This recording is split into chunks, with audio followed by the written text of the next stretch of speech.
లేదా మీరు నేను ప్రతి ఆదివారము కృప గురించి వింటున్నాం. దేవుని యొక్క కృప గురించి వింటున్నాం. మాకు గుర్తుందా?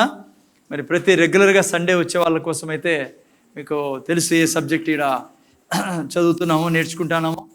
మరి అదేవిధంగా కృపలో మనము కృప 3 ప్రాంతాల్లో పనిచేస్తుంది మన జీవితంలో. ఏ ప్రాంతాలమ్మా తెలుసా ఎవరికన్నా? సేవింగ్ గ్రేస్ అంటే మనం ఆల్రెడీ కృప ద్వారా రక్షింపబడి ఉన్నాం. రెండవది ఏంటి? కీపింగ్. కృపనే మనల్ని ఇప్పుడు కాపాడుతుంది. యేసు ప్రభు వచ్చేంత వరకు కృపయే మనల్ని కాపాడుకుంటూ వస్తుంది పిల్లరా. ఓకే, ఆల్రెడీ ఇవన్నీ చెప్పేశాను నేను మీకు. యూట్యూబ్లో ఉంటాయి, మీరు ప్లేలిస్ట్లో పోయి వినొచ్చు. మూడవది ఇప్పుడు మనం నేర్చుకుంటాడేది లివింగ్ బై గ్రేస్. కృప ద్వారా మనము జీవిస్తూ ఉన్నాం. ఓకే, సో అది ఇప్పుడు మనం నేర్చుకుంటా సబ్జెక్ట్. సో చాలా ఇంపార్టెంట్ విషయాలు నేర్చుకుంటా ఉన్నాం. దాంట్లో లివింగ్ బై గ్రేస్లో కృప ద్వారా జీవిస్తున్న ఈ యొక్క అంశంలో ఆల్రెడీ కృప విశ్వాసం నేర్చుకున్నాం. మనము కృప ద్వారానే విశ్వాసము చేత రక్షించబడి ఉన్నాం కదా.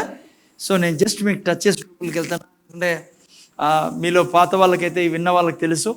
సో ఏది ఈరోజు మనం దేవుని చేతి నుంచి పొందుకోవాలన్నా కృప ద్వారా విశ్వాసము చేతనే కదా. మీరు విశ్వాసము ద్వారా కృప చేతనే రక్షింపబడి ఉన్నారు. ఈవెన్ మీరు నేను రక్షింపబడిన దానికి కారణం ఏంటైనా ముందు అక్కడికి చూడకండి, ముందు చూడండి. మీరు నేను రక్షింపబడ్డానికి కారణము మీరు నేనేదో మంచి పనులు చేశామనో, నేనేదో డబ్బు ఇచ్చామనో కాదు, కానీ దేవుని యొక్క కృప చేత మన విశ్వాసం ద్వారా. ఈరోజు చాలామంది బయట ఉన్న వాళ్ళు ఎందుకు రక్షణ లేదు, ఎందుకు దేవుళ్ళు లేక బ్రతుకుతున్నారంటే వారి మీద కూడా కృప ఉంది, దేవుని కృప ఉంది, కానీ వాళ్ళు విశ్వాసం చూపడం లేదు. కాబట్టే ఈరోజు దేవుడు లేని జీవితము బయట ఉన్న వాళ్ళు అనేక మంది జీవిస్తూ ఉన్నారు. మీరు నేను ఆ యొక్క కృపను విశ్వాసం ద్వారా మన జీవితంలో పొందుకొని ఉన్నాం పిల్లరా. సో ఈ విషయాన్ని కూడా చెప్పాను నేను. కేవలం రక్షణే కాదు, ప్రతిదీ మీరు నేను మన జీవితంలో దేవుని చేతి నుంచి పొందుకునే విధానం ఏంటి? విశ్వాసం ద్వారా కృప. అంటే కృప ద్వారా దేవుడు సమస్తాన్ని మీకు నాకు ఇచ్చి ఉన్నాడు పిల్లరా. యేసు ప్రభుని రక్షకుడుగా అంగీకరించిన తర్వాత బీదరికం లేదు, మనకు మరణం లేదు పిల్లరా, దిగులు లేదు, ఏ దయ్యము కింద మీరు నేను అణచబడ్డానికి వీలు లేదు. యేసు ప్రభుని రక్షకుడుగా అంగీకరించిన తర్వాత దేవుని కృప మనకు కావలసిన ప్రతి దీవెన ఇచ్చింది. అయితే మనం ఎట్లా ప్రతిదీ దేవుని చేతి నుంచి తీసుకొని అనుభవిస్తామంటే విశ్వాసం ద్వారా పిల్లరా. ఓకే, అర్థమైందా? విశ్వాసం అంటే ఏంటి? ఓకే, దేవుని వాక్యాన్ని గట్టిగా పట్టుకొని దేవుని వాక్యాన్ని నమ్మి దేవుని వాక్యాన్నే పలకడం, మనం దేవుని వాక్యం చెప్పినట్లుగా ముందుకెళ్ళడం. మొబైల్స్ అందరూ సైలెంట్లో పెట్టుకోండి. ఈ మధ్య నేను చూస్తున్న వర్షిప్ అప్పుడు కూడా మొబైల్ మోగుతున్నాయి, సైలెంట్ పెట్టుకోండి. రెండవది ఇంకోటి నేను పర్సనల్గా రిక్వెస్ట్ చేసేదని, దేవుని ఆలయం, దేవుని మందిరంలో ఉన్నాం. మీరు నమ్ముతారు లేదో దేవుడు ఇక్కడ ఉన్నాడు. ఓకే, సో వాక్యం చెప్తుంది కాబట్టి మనం నమ్మాలా, నిజం అది. సో దాంట్లో తర్వాత ఈ మొబైల్ వచ్చిన తర్వాత ఏమైందంటే వర్షిప్ అప్పుడు కూడా మొబైల్ తీసుకుని చూసుకోవడము, మాట్లాడడము. సో ఇవన్నీ మంచిది కాదు పద్ధతులు పిల్లరా. సో దేవుణ్ణి గౌరవిస్తున్నాం మనము. మీ దేవునికి మించినోడు ఎవరు లేరు ఈ సృష్టిలో. మీ ఓనర్ కంటే మీకు ఎవరున్నా సరే అందరికంటే ముఖ్యమైన వాడు దేవుడు, గొప్పవాడు దేవుడు. సో అందుకే దయతో మొబైల్స్ సైలెంట్లో పెట్టండి. ఆ తర్వాత ఇక్కడ మందిరంలో ఉన్నంత వరకు జాగ్రత్తగా ఉండండి, ఎందుకంటే మిమ్మల్ని చూసి వేరే వాళ్ళు చెడిపోకూడదు. ఓకే, మొబైల్ మాట్లాడడము, మెసేజ్ ఇవన్నీ మంచిది కాదు. ఓకే, సరే. ఎనీహౌ, సో కృప చేత దేవుడు అన్నీ ఇచ్చాడు. మీరు నేను విశ్వాసం ద్వారా సమస్తాన్ని అనుభవిస్తాం. ఓకే, ఇవన్నీ చెప్పాను నేను. ఆ తర్వాత ఇంకో సెక్షన్లో ప్రవేశించాం మనం. ఏ దాంట్లోకి? గడి చెప్పాలి, నేను నాకు సహాయం చేయండి. ప్రేమ. సో కృప, ధర్మ, ప్రేమ దాంట్లో ఒక అంశం అయిపోయింది, చెప్పుకున్నాం నిన్న వారం. కృప, ధర్మశాస్త్రం. ఓకే, ఈరోజు నేను చెప్పేది, దేవుడు మిమ్మల్ని తీసుకొచ్చాడు ముందర చూడాలి ఆయన మీతో మాట్లాడేదానికి నా ద్వారా. ఈరోజు చెప్పేది మీరు చాలా జాగ్రత్తగా వినాలి పిల్లరా. జీవితాన్ని మార్చే విషయం ఈరోజు నేను మీకు చెప్తా ఉండేది. చాలా చాలా ఇంపార్టెంట్ విషయం ప్లరా. యేసు ప్రభుని నువ్వు రక్షకుడుగా అంగీకరించి ఉంటే ఇప్పుడు నేను చెప్పే అంశము చాలా ముఖ్యమైనది. I mean very important topic. This is very very important. I mean ఇది నువ్వు తెలుసుకోకుంటే నువ్వు బహుశా దేవుణ్ణి ఆనందించలేవు. కన్ఫ్యూజ్లో ఉంటుంది జీవితం. ఈరోజు నేను చెప్పేది మీరు అర్థం చేసుకుంటే చాలా స్వాతంత్రంగా అందుకే లేసి వెళ్ళకండి, మొబైల్స్ మీద అటెన్షన్ పోనీకండి, జాగ్రత్తగా వినండి. బల్లకు వచ్చి ఉన్నారు, బల్ల కూడా ఉంది ఈరోజు. సో బల్లలో పాల్గొందాం. అంతకంటే ముందు చాలా ఇంపార్టెంట్ వాక్యం నేను చెప్తున్నా, వింటానని. నేను ఈ విధంగా మీకు ఆరంభిస్తాను బ్రదరా. యేసయ్యను ప్రభువుగా తెలుసుకున్న తర్వాత, పొందుకున్న తర్వాత రక్షకుడుగా, ఇది చాలా ఇంపార్టెంట్. ఏంటంటే నీ హృదయంలో దేవుని గురించి ఉన్న పిక్చర్ ఏంటి అంటే, దేవుని గురించి నువ్వు ఏం ఆలోచిస్తావు, అసలు దేవుడు అంటే నీకేమర్థమైంది, దేవుడు నీ యొక్క హృదయంలో దేవుని గురించి ఉన్న తలంపు ఏంటి. ఇది చాలా ఇంపార్టెంట్. ఇది నీకు సరిగ్గా లేదనుకుంటే, దేవుడు ఎవరు అనే పిక్చర్ నీలో, దేవుడు ఏమై ఉన్నాడు అనేది నీకు సరిగ్గా అర్థం కాకుంటే చాలా కష్టం నువ్వు దేవునితో నడవడం కానీ, దేవుడు ఇస్తానేది తీసుకోవడం కానీ. అందుకే నువ్వు ఏది సాధించాలన్న ఈ సృష్టిలో దేవుడు ఏమై ఉన్నాడు అనేది నీకు చాలా క్లియర్గా ఉండాలా. ఆయన గురించిన ఆ యొక్క బొమ్మ అంటారు, ఆ పిక్చర్ నీ మనసులో, నీ హృదయం, నీ జీవితంలో పర్ఫెక్ట్గా ఉండాలి, కరెక్ట్గా ఉండాలా. లేకుంటే ఆయన ఎంత చేయాలన్నా నీ జీవితంలో చేయలేడు ఆయన. ఎందుకంటే నీకు ఆయన గురించిన పిక్చర్ సరిగా లేదు నీ హృదయంలో. అందుకే ఈరోజు చెప్పేది జాగ్రత్తగా వినండి. ఆ తర్వాత మీ జీవితంలో చాలా ఈజీగా లైఫ్ మీకు దేవునితో కలిసి నడిచడానికి కన్ఫ్యూజన్ ఉండదు. సాతాను మీ జీవితంలో లాభం పొందుకోడు. ఓకే. అందుకే నేను ఈ అంశాన్ని ఎట్లా మేము ముందర పెట్టాలని ఆలోచిస్తూ ఈ విధంగా తీసుకొస్తాను. అందుకే మీరు బాగా వినండి. మీ హృదయంలో ఆయన గురించిన పిక్చర్ క్లియర్గా లేకుంటే మన జీవితంలో ఆయన చేయాల్సింది చేయని మనమే. ఓకే, సరే, ఓకే. ఉదాహరణకి దేవుడు చాలా శక్తిమంతుడు పిల్లరా. దేవుడు limitless God. I mean like ఆయనతో సమానమైనది ఏది లేదు. ఆయన అన్ని చేయగలడు, సర్వశక్తిమంతుడైన దేవుడు. ఉదాహరణకు చూడండి, యెషయా గ్రంథము 60 తీకండి, నేను తిమ్మనప్పుడు తీయండి. యెషయా గ్రంథము 66:1 మీరు చూసినట్లయితే, స్క్రీన్లో పెడతా ఉండొచ్చు వీలైతే. 66:1 ఏం రాబడిందంటే, ఆయన ఆకాశం ఆయన సింహాసనం. అలా ముందర చూడండి. ఆయన అంటే ఏమో తెలుసా, ఇంకా ఆకాశంలో ఆ సింహాసనం ఒకటే వచ్చేది, ఇంక వేరే ఏం స్థలం లేదు ఆడ. ఇంకా భూమి ఆయన పాదపీఠం, అంటే భూమి మీద ఆయన కాలు పెడితే జగ ఉండదు. అందుకే ప్రకటన గ్రంథం 10:2 అంటాడు, ఒక పాదం ఆయన భూమి మీద పెట్టెను, ఇంకో పాదము నీళ్ళల్లో పెట్టెను అని రాయబడింది. అంటే కాళ్ళు పెడతారంటే భూమి నిండిపోతుంది. అంత పెద్ద దేవుడు ఆయన కదా. నాకు ఇష్టమైన వాక్యం 97:5 అక్కడ మీరు ఏం రాయబడింది, కీర్తన 97:5 ఏం రాయబడిందంటే, ఆయన ఎదుట బండలు, పర్వతాలు మైనం వల్లే కరిగిపోతాయని రాబడింది. 5 చెప్పండి, 90 ఒక్క నిమిషం, నేను 97:5 సరే 97:5 చెప్పండి. జాగ్రత్త తినంటారా. ఆయన ఎదుట బండలు మైనం వల్లే కరిగిపోతాయి. ఆయన సన్నిధిని, సర్వలోకనాథుని సన్నిధిని పర్వతములు మైనం వల్లే కరుగుచున్నవి. అమ్మ, కరగంది ఏదన్నా ఉందా ఈ లోకంలో అంటే పర్వతాలే, అంటే రాళ్ళే, అంటే బండరాళ్ళు, కొండల్లో ఉండే రాళ్ళు. ఇనుము కరుగుతుంది, బంగారు కరుగుతుంది, స్టీల్ కరుగుతుంది, ప్రతి ధాతువు కరుగుతుంది పిల్లరా. బండలు ఎడని వేసాను, అగ్ని కార్పేస్తుంది బండ. కానీ దేవుని సన్నిధిలో బండలు కరిగిపోతాయని రాయబడింది పిల్లరా. ఇంకా మీకా 1 అయితే బండలు, వ్యాలీస్ని ఏమంటారు తెలుగులో, లోయలు, పర్వతాలు ఇవన్నీ కరిగిపోయి నీళ్ళ మాదిరి ప్రవహిస్తాయంట ఆయన సన్నిధిలో. అందుకే మీకు ఆయన సన్నిధికి రమ్మంటాం మేము. చాలామంది ప్రైజ్ వర్షిప్ అయిపోయే టైంకి వస్తుంటారు. మీరు బైబుల్ ఏమంటుందంటే, మీరు స్తుతి ఆరాధనలో పాల్గొన్నప్పుడు ఆయన సన్నిధి మన మధ్యకు వస్తుంది. ఆలోచించండి పిల్లరా, పర్వతాలు మైనం వల్లే కరుగుతున్నాయి. నువ్వు ఆయన స్తుతి ఆరాధనలో చేయతినప్పుడు నువ్వు అనుకుంటా అంటావే, నా భర్త ఒక బండ మాదిరి మనిషి, నన్ను అర్థమే చేసుకోడు, ఎప్పుడు ఏడిపిస్తా అంట. లేదంటే మా అత్త మామలు అర్థం చేసుకోరు. నువ్వు ఈ యొక్క హృదయపు తలంపుతో ఉన్నావు, బాధలో ఉన్నావు, అనారోగ్యం నీకు బండలా ఉంది. నేను ఆయన నీ జీవితంలో ఏమేమి కష్టాలు ఉన్నాయి, పిల్లల విషయంలో, బంధువుల విషయంలో. గుర్తుపెట్టుకో ఈ వాక్యాన్ని.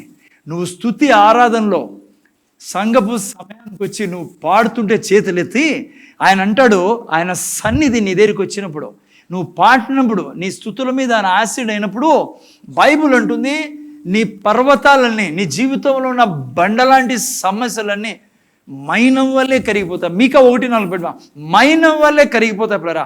అటువంటిది ఆయన సన్నిధి. అంటే ఎంతో గొప్ప దేవుడు చూడండి అమ్మా. ఆయన నడువగా అగ్నికి మైనం కరుగునట్లు పర్వతములు కరిగిపోవును, లోయలు విడిపోవును, వాటి మీద పోసిన నీరు పోయినట్లు అవి కరిగి. నేను చెప్తున్నా, నీ జీవితంలో ఏంది డాక్టర్ చెప్పి ఉన్నా, నీ స్థితి ఏదైనా ఫైనాన్షియలీ, ఆర్థికంగా, ఎక్కడ ఏ స్థితి ఉన్నా కూడా నువ్వు దేవుని సన్నిధిలో నడిచే వ్యక్తివైతే, ఎప్పుడు ఆయన నా దేవుడని, నాతో ఉన్నాడని ఆ జ్ఞానంతో నువ్వు నడిస్తే ఈ భూమి మీద, ఈ సృష్టిలో, అందుకే మందిరానికి సమయాన్ని రమ్మనేది. నువ్వు ఆయన దగ్గర చేతులు ఎత్తినప్పుడు, అక్కడ చూడండి ఏం రాబడిందో, ఆయన నడిచినప్పుడు నీ సన్నిధి ఆయన నువ్వు నేను స్తుతించినప్పుడు, నువ్వు నేను పాడుతుండగా స్తుతిస్తుండగా అది తీసుకొని ఒటిచలతో నిన్ను పంపించే దేవుడు కాదు ఆయన. బైబిల్ అంటుంది, ఆయన సన్నిధికి వచ్చిన వారికి మేలులతో నింపే దేవుడు ఆయన. అందుకే నీకు ఏ కష్టం ఉన్నా స్తుతి ఆరాధనలో మంచి టైం అదే. ఎందుకంటే నువ్వు ఆయన స్తుతించినప్పుడు, ఘనపరిచినప్పుడు, సాతాను ఏ కొండలు నీ జీవితంలో పెట్టిన, ఎటువంటి పర్వతాలు పెట్టినా కరిగిపోతాయి. ఓకే, ఎనీహౌ నా పాయింట్ అది కాదు, కానీ మీకు చెప్తాను మధ్యలో. దేవుడు ఎంత గొప్పడో నేను చూపిస్తాను అన్నారా. ఆకాశం సింహాసనము, భూమి పాదపీఠము, ఆయన ఎదుట మైనం వలె పర్వతాలు కరుగుతున్నాయి. మీరు యెషయా గ్రంథం 40:12 చదివితే అక్కడ ఏం రాయబడిందంటే, ఆయన ఆకాశాన్ని ఎట్లా కొలుస్తాడంట, చేత్తో కొలుస్తాడు. జాన్ అంటే తెలుసు కదా, జేననా తెలుగులో. అంటే ముందు చూడండి, సృష్టిలో లేడు దేవుడు, సృష్టికి బయట ఉన్నాడు ఆయన, సృష్టిని అంతా నిర్మించిన వాడైనా. సో అందుకే జానతో కొలుస్తాడు ఆకాశాన్ని. ఎంత గొప్ప బలమైన దేవుడు చూడండి. అక్కడ రాయబడింది, పుడిసిటిలో జలములు కొలిచేవాడు. తెలుసా పుడిసిటి అంటే? తన అరిచేతిలో ఈ సృష్టిలో ఉన్న నీళ్ళన్నీ వచ్చేసాయండి. చూసారా ఎంత పెద్ద చేయి అయింది. ఆ తర్వాత జేనతో ఆకాశంలో కొలిచి చూచేవాడు. భూమిలో మన్ను కొలపాత్రలో, అంటే గ్లాసులో నీళ్లు తీసుకున్నట్లు భూమిలో ఉన్న మన్ను అంతా తీసుకుంటాడు ఆయన. అటువంటి దేవుడు ఇక్కడ నీతో ఉండేది ఉదయకాలంలో. అర్థమైందా? త్రాసులో పర్వతాలన్నీ కొలిచే దేవుడు. ఇంత గొప్ప దేవుడు నేను, ఎంత గొప్ప దేవుడు ఎవరు వర్ణించులు అని బైబిల్లో రాయబడింది, మీకు చెప్పాను నేను. ఇంత గొప్ప దేవుడు, ఇంత గొప్ప దేవుడు ఏం జరిగిందో తెలుసా? ఈ దేవునికి కొలస్సీలు రాసిన పత్రిక 2:8 చూడండి ఏం జరిగిందో. ఈ దేవుడు ఏం చేశాడో చూడండి. కొలస్సీలు రాసిన పత్రిక 2:9 చదువు. నేను ఎవరైనా పెట్టాను తొందరగా. కొలస్సీ 2:9.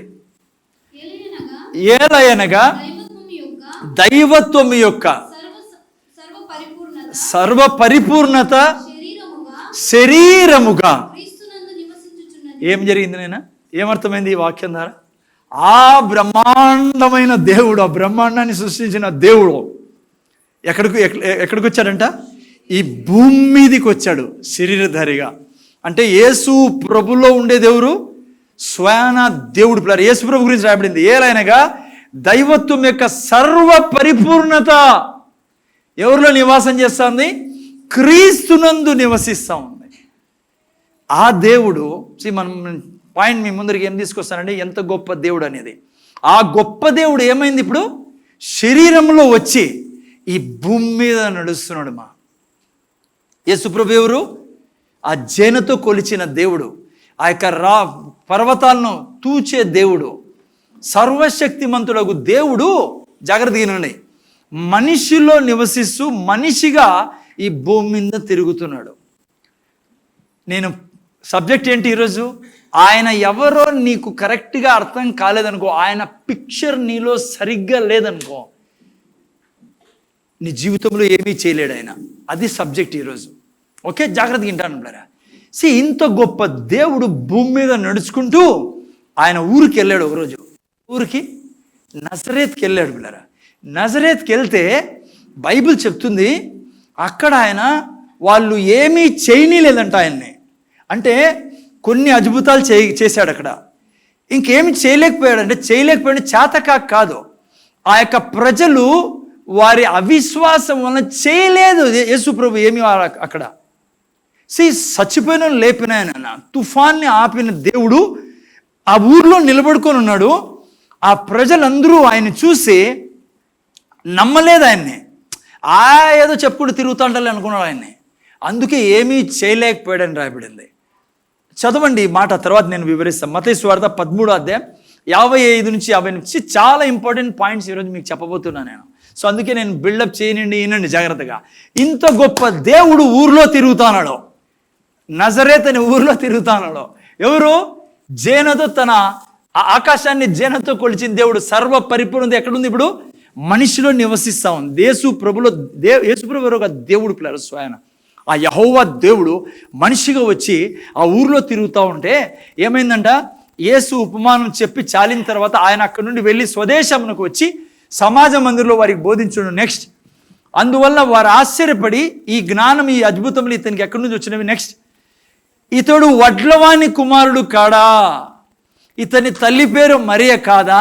యాకోబు, యోసేపు, సీమోను, యూదా అను వారు ఇతని సహోదరులు కారా?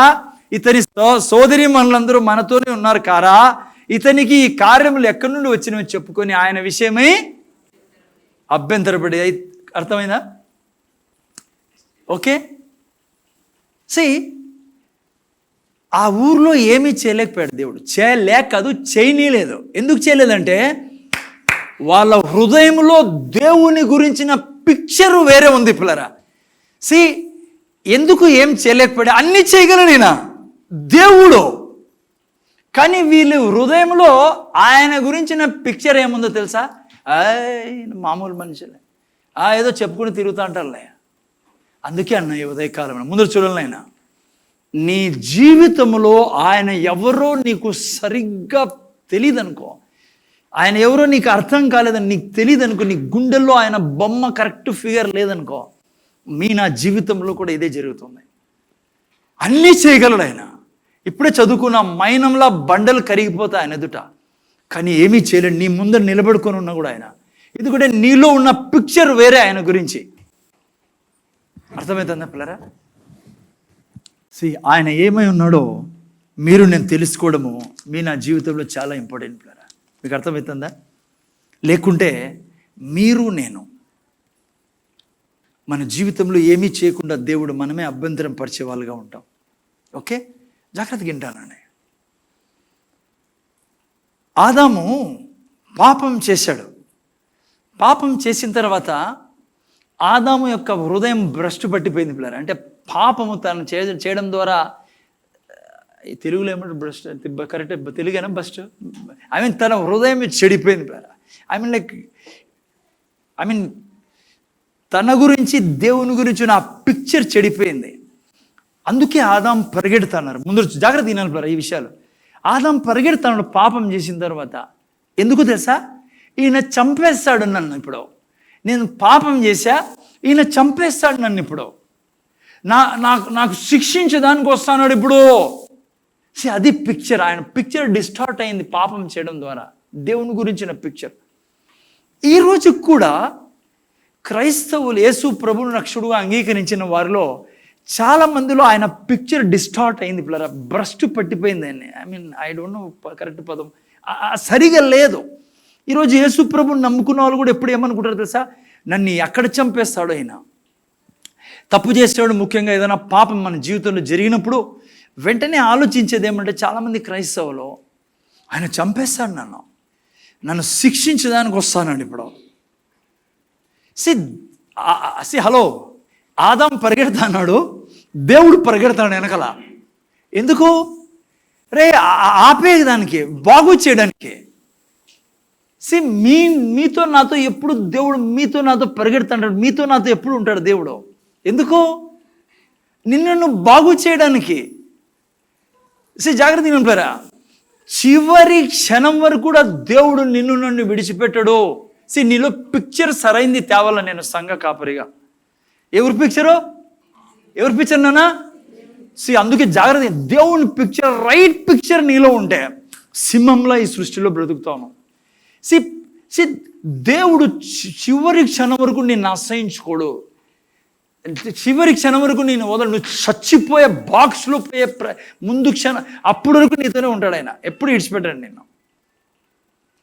ఇది నీకు ఉండాల్సిన పిక్చర్. ముందర చూడండి ఆయన. ఆదాం పరిగెడతాడు. ఎవరు పరిగెడతారు వెనకాల? దేవుడు పరిగెడతాడు. ఎందుకు పరిగెడతాడు దేవుడు? ఏం చేశాడు? ఆదామును పట్టుకున్న తర్వాత ఏం చేశాడు తెలుసా? రే నైనా ఎక్కడ పరిగెడతాను? నువ్వు చంపుతావని పరిగెడతానా? ఏం చేశాడు దేవుడు తెలుసా? తనకు వస్త్రాలు ఇచ్చాడు. అక్కడ నగ్నంగా పరిగెడతానాడు. తన కుటుంబాన్ని తీసుకొని పరిగెడతానాడు. దేవుడు ఎందుకో తెలుసా వెనకాల పరిగెట్టినది? తనకు వస్త్రాలు తొడిగించేదానికి, అంటే తన యొక్క పాపాన్ని కప్పేదానికి, తన యొక్క ఆ జంతువును వధించి వస్త్రాలు ఇచ్చేదానికి. బిడా, దేవుని యొక్క పిక్చర్, రైట్ పిక్చర్ నీ హృదయంలో ఉండాలా. అప్పుడే ఈ దేవునితో నువ్వు నడవగలవు. లేకుంటే నజరేతులకు వచ్చాడు ఆయన, కానీ వాళ్ళు అభ్యంతర పడ్డారంట. ఏమీ చేయలేకపోయాడు. సృష్టికర్తకు దేవుడు మానవ రూపంలో ఆ ఊరిలో ఉండి కూడా నీ జీవితంలో ఏమీ చేయలేడు దేవుడు, నువ్వు కరెక్ట్ పిక్చర్ కలిగి లేకుండా. ఎందుకంటే ఆదాంలా నువ్వు పరిగెడతా ఉంటావు. దేవుడు ఎందుకు నీతో పరిగెడుతున్నావు తెలుసు? ఎందుకు తెలుసా నీ దగ్గరికి వచ్చినది? నువ్వు ఎటువంటి దుస్థితిలో ఉన్నా, చేయకూడని బలహీన పాప స్థితిలో నువ్వు ఉన్నా, నిన్ను నువ్వే అసహించుకుంటా అనే స్థితిలో ఉన్నా, నా జీవితమే నేను మనిషినేనా అనే స్థితిలో నువ్వు ఉన్నా, ఈ సృష్టిలో ఒక్కడే నిన్ను ప్రేమిస్తూ నిన్ను ఆ స్థితి నుంచి బయటికి తేవాలనుకున్నవాడు ఆయనే దేవుడు, ఆయనే యేసు ప్రభు. అదే సువార్తమా? ఏంటి సువార్త? మతం ఏముంటుందంటే, నువ్వు మంచి చేస్తే మంచి జరుగుతుంది, చెడు చేస్తే చెడు జరుగుతుంది. ఇది మతం కాదు, ఇది సువార్త. అంటే నువ్వు ఏ స్థితిలో ఉన్నా నిన్ను బాగు చేసి, నీ మనస్సులో ఎంత చెడ్డ తలంపులో నువ్వు ఉన్నా, ఎంత ఘోరమైన పాపపు బంధకాల్లో నువ్వు ఉన్నా, చెడు చేయకుండా, చెడు చూడుకోకుండా ఉండలేని స్థితిలో నువ్వు ఉన్నా, ఈరోజు నిన్ను పైకి లేపి నిన్ను దీవించి తనలాగా చేసుకోవాలని కోరిక కలిగిన వాడు ఎవరు తెలుసా? యేసు ప్రభు. నీలో నాలో పిక్చర్ కరెక్ట్గా ఉండాలి. చాలామంది క్రైస్తవుల జీవితాల్లో పిక్చర్ సరిగ్గా లేదు, దేవుని గురించిన పిక్చర్. అందుకే చాలామంది జల్దీ చచ్చిపోతా అంటారు. తెలుగులో ఏమంటారు? అకాల మరణమా? బ్రదర్, ఏం మరణమో అంకుల్ మీరు వినపడుతుందా? ఎక్కడ వినపడుతుంది? చక్కగా హ్యాపీగా అనుకుంటే ఎవరైనా పక్కన కూర్చొని లేపండి పెద్దోళ్ళని, ఇద్దరు గమ్మగా హ్యాపీగా ఉన్నారు. పర్లేదు, నేను ముందర చూడండి. ఆహా, ఇది ఎంత మంచిది. ముందర చూడండి, నో ప్రాబ్లం. పెద్దోళ్ళనైనా వాళ్ళు ఏమనకండి, అమ్మ వాళ్ళు దీవించాలా, వాళ్ళ ఆశీర్వాదాలు మనకు అవసరము. అందుకే ఇద్దరిని కూర్చోబెడతా, పెద్ద వాళ్ళిద్దరు దీవెనలు నా మీద ఉంటాయి. ఆటి నుంచి సైజ్ ఆపి రెస్ట్ తీసుకోండి అంకుల్, పర్లేదు. నేను రాత్రి కూడా సరే నిద్ర రాదు పాపం. ముందర చూడాలి నాయన బిడ్డ. ఏమన్నా పాయింట్? చాలామంది క్రైస్తవులు నాకు చాలా గుండెల్లో నొప్పిచ్చే బాధ. అది ఆ నొప్పి కాదు, ఐ మీన్ లైక్ బాధ. సరే, నొప్పి కాదు, మళ్ళీ మీరు చచ్చిపోయినాం అనుకున్నారు. No I don't have such things. జాగ్రత్తగా జస్ట్ ఎన్ని ఎగ్జాంపుల్ వెళ్ళినాక ఒకటే ఎగ్జాంపుల్ పట్టుకున్నాం మీకు చెప్పేదానికి. చాలామంది జీవితాల్లో పిక్చర్ ఏముందంటే దేవుని గురించి, దేవుడు అండి ప్రతి ఒక్కరికి నిర్ణయించిట్టాడు. వీడు 5 ఏళ్ళు బతకాలా, వీడు 40 ఏళ్ళు బతకల్లా, వీడు 15 ఏళ్ళు బతకల్లా, 20 ఏళ్ళు బతకల్లా, 25 ఏళ్ళు బతకల్లా, ఆల్రెడీ రాసి పెట్టాడు ఆయన. పచ్చి అబద్ధం ఇది. అందుకే చాలామంది క్రైస్తవులు జల్దీ చచ్చిపోయేది, ప్రెమిచ్యూర్ డెత్. అది లేదు పిల్లరా. పిక్చర్ ఏముంది దేవుని గురించి? ఐ మీన్ చాలామందికి ఉండేది ఏమంటే, ఆయనే చంపేస్తాడు, ఆయనే 20 ఏళ్ళు పెట్టాడు సార్, ఎవరు కాదంటారు సార్ ఆయన పిలిస్తే. పచ్చి అబద్ధం అది. ఐ మీన్ బైబుల్ ఏముంటుందో తెలుసా? ఇప్పుడు వీళ్ళు అన్నట్లుగా దీర్ఘాయువుతో మనల్ని తృప్తిపరిచి ఉన్నాడు. నేను ఎగ్జాంపుల్ చెప్తున్నా, పిక్చర్ ఎటువంటి పిక్చర్ ఉండాలి. దీర్ఘాయుతో ఆయన మనల్ని తృప్తిపరిచి ఉన్నాడు. ఆయన అట్లా మీరు అనుకున్నట్లు 15 ఏళ్ళు 20 ఏళ్ళు 50 ఏళ్ళు 40 ఏళ్ళు ఆయనే ఫిక్స్ చేసి ఉంటే ఇది ఆయన చెప్పేవాడు కాదు. చెప్పడం తప్పు. ఏది? నేను దీర్ఘాయుతో నేను తృప్తిపరుస్తానని. అంతేకాకుండా ఆయన ఏం చెప్పాడు తెలుసా? ఎఫెసీయులకు రాసిన పత్రిక 6:1-2 పెట్టినా. ఎఫెసీయులకు రాసిన పత్రిక 6:1-2 చూడండి. ఏం రాయబడిందో ఎవరైనా చదువుతారో అంతలో చదివేసండి. పిల్లలారా ప్రభువునందు మీ తల్లిదండ్రులకు విధేయులై ఉండుడి. దేవుడు ఏమంటాడు తెలుసా?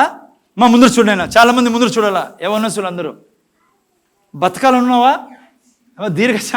దీర్ఘాయువు కలిగి ఉండాలనుకున్నావా? డాక్టర్ మొగం చూడొద్దు అనుకున్నావా? ఎంతమంది చెప్తారు డాక్టర్ మొగం నేను చూడకూడదు సార్ అంటే? అట్ల మొగం చూడండి. డాక్టర్ భారతీయుడు కూర్చొని మళ్ళీ ప్రైజ్ లాట్ చెప్పుకుని పోయారు. నీ మొగం చూడండి. నువ్వు హాస్పిటల్ ముఖం చూడకుండా ఉండాలంటే దేవుడు చెప్తానేది విను.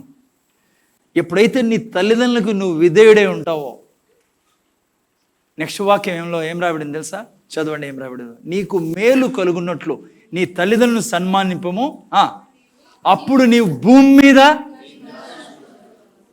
దేవుడు ఇది చెప్తాను పక్కన, మళ్ళా ఫిక్స్ చేసి పెడితే 40 ఏళ్ళు ఎట్లుంటుంది కదా? అబద్ధంగా క్లాష్ కదా? ఏమంటారు? క్లాష్ కావడం లేదా?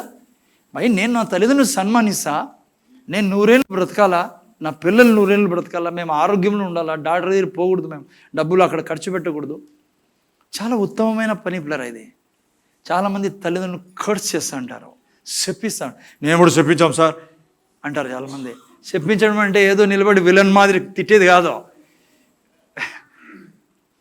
వాళ్ళని కేర్లెస్ చేయడమే. ఆమెకేం చెప్ప, వాళ్ళకేం సరేలే చూసిన. కొంతమంది పిల్లలు తల్లిదండ్రులు మాట్లాడుతూనే వెళ్ళిపోతూ అంటారు. అదే తప్పు. వాళ్ళు ఎట్లా వాళ్ళైనా సరే, ఇంకా దేవుళ్ళు ఉన్నా లేకున్నా నువ్వు ఆరోగ్యంలో ఉండాలంటే నువ్వేం చేయాలి? నీ తల్లిదండ్రులని, ఇంకో మాట చెప్పాలనిపిస్తుంది, తల్లిదండ్రులు అంటే భౌతిక తల్లిదండ్రులే కాదు. ఎప్పుడు చెప్పుకోవాలనుకోండి, కానీ చెప్పాలా ప్రీచింగ్ లాంటి మీరు ఇబ్బంది పడతారు. మళ్ళీ ఆత్మీయ తండ్రి కూడా మీ తండ్రే, ఆయన్ని కూడా శపించొద్దండి. బయట ఎక్కడ చెడ్డ మాట్లాడకండి. మీరు ఆరోగ్యంలో ఉండాలంటే దీర్ఘాయుష్మంతులే ఉండాలండి. రియల్లీ స్పీకింగ్ పిల్లరా. ఎందుకు అట్లా? ఇంత టైం తక్కువ ఉంది కానీ ఏం చేస్తాం, ముందుకే. హలో, ఎందుకు అట్లా? ఎందుకు బదరు మూర్తి బదరు అట్లా? మమ్మీ డాడీని గౌరవిస్తే ఏమంది దీర్ఘాయువుతో ఎందుకు అట్లా? Why that like that? ముందు చూడండి, మీలో ఎవరైనా ఉన్నారాడా?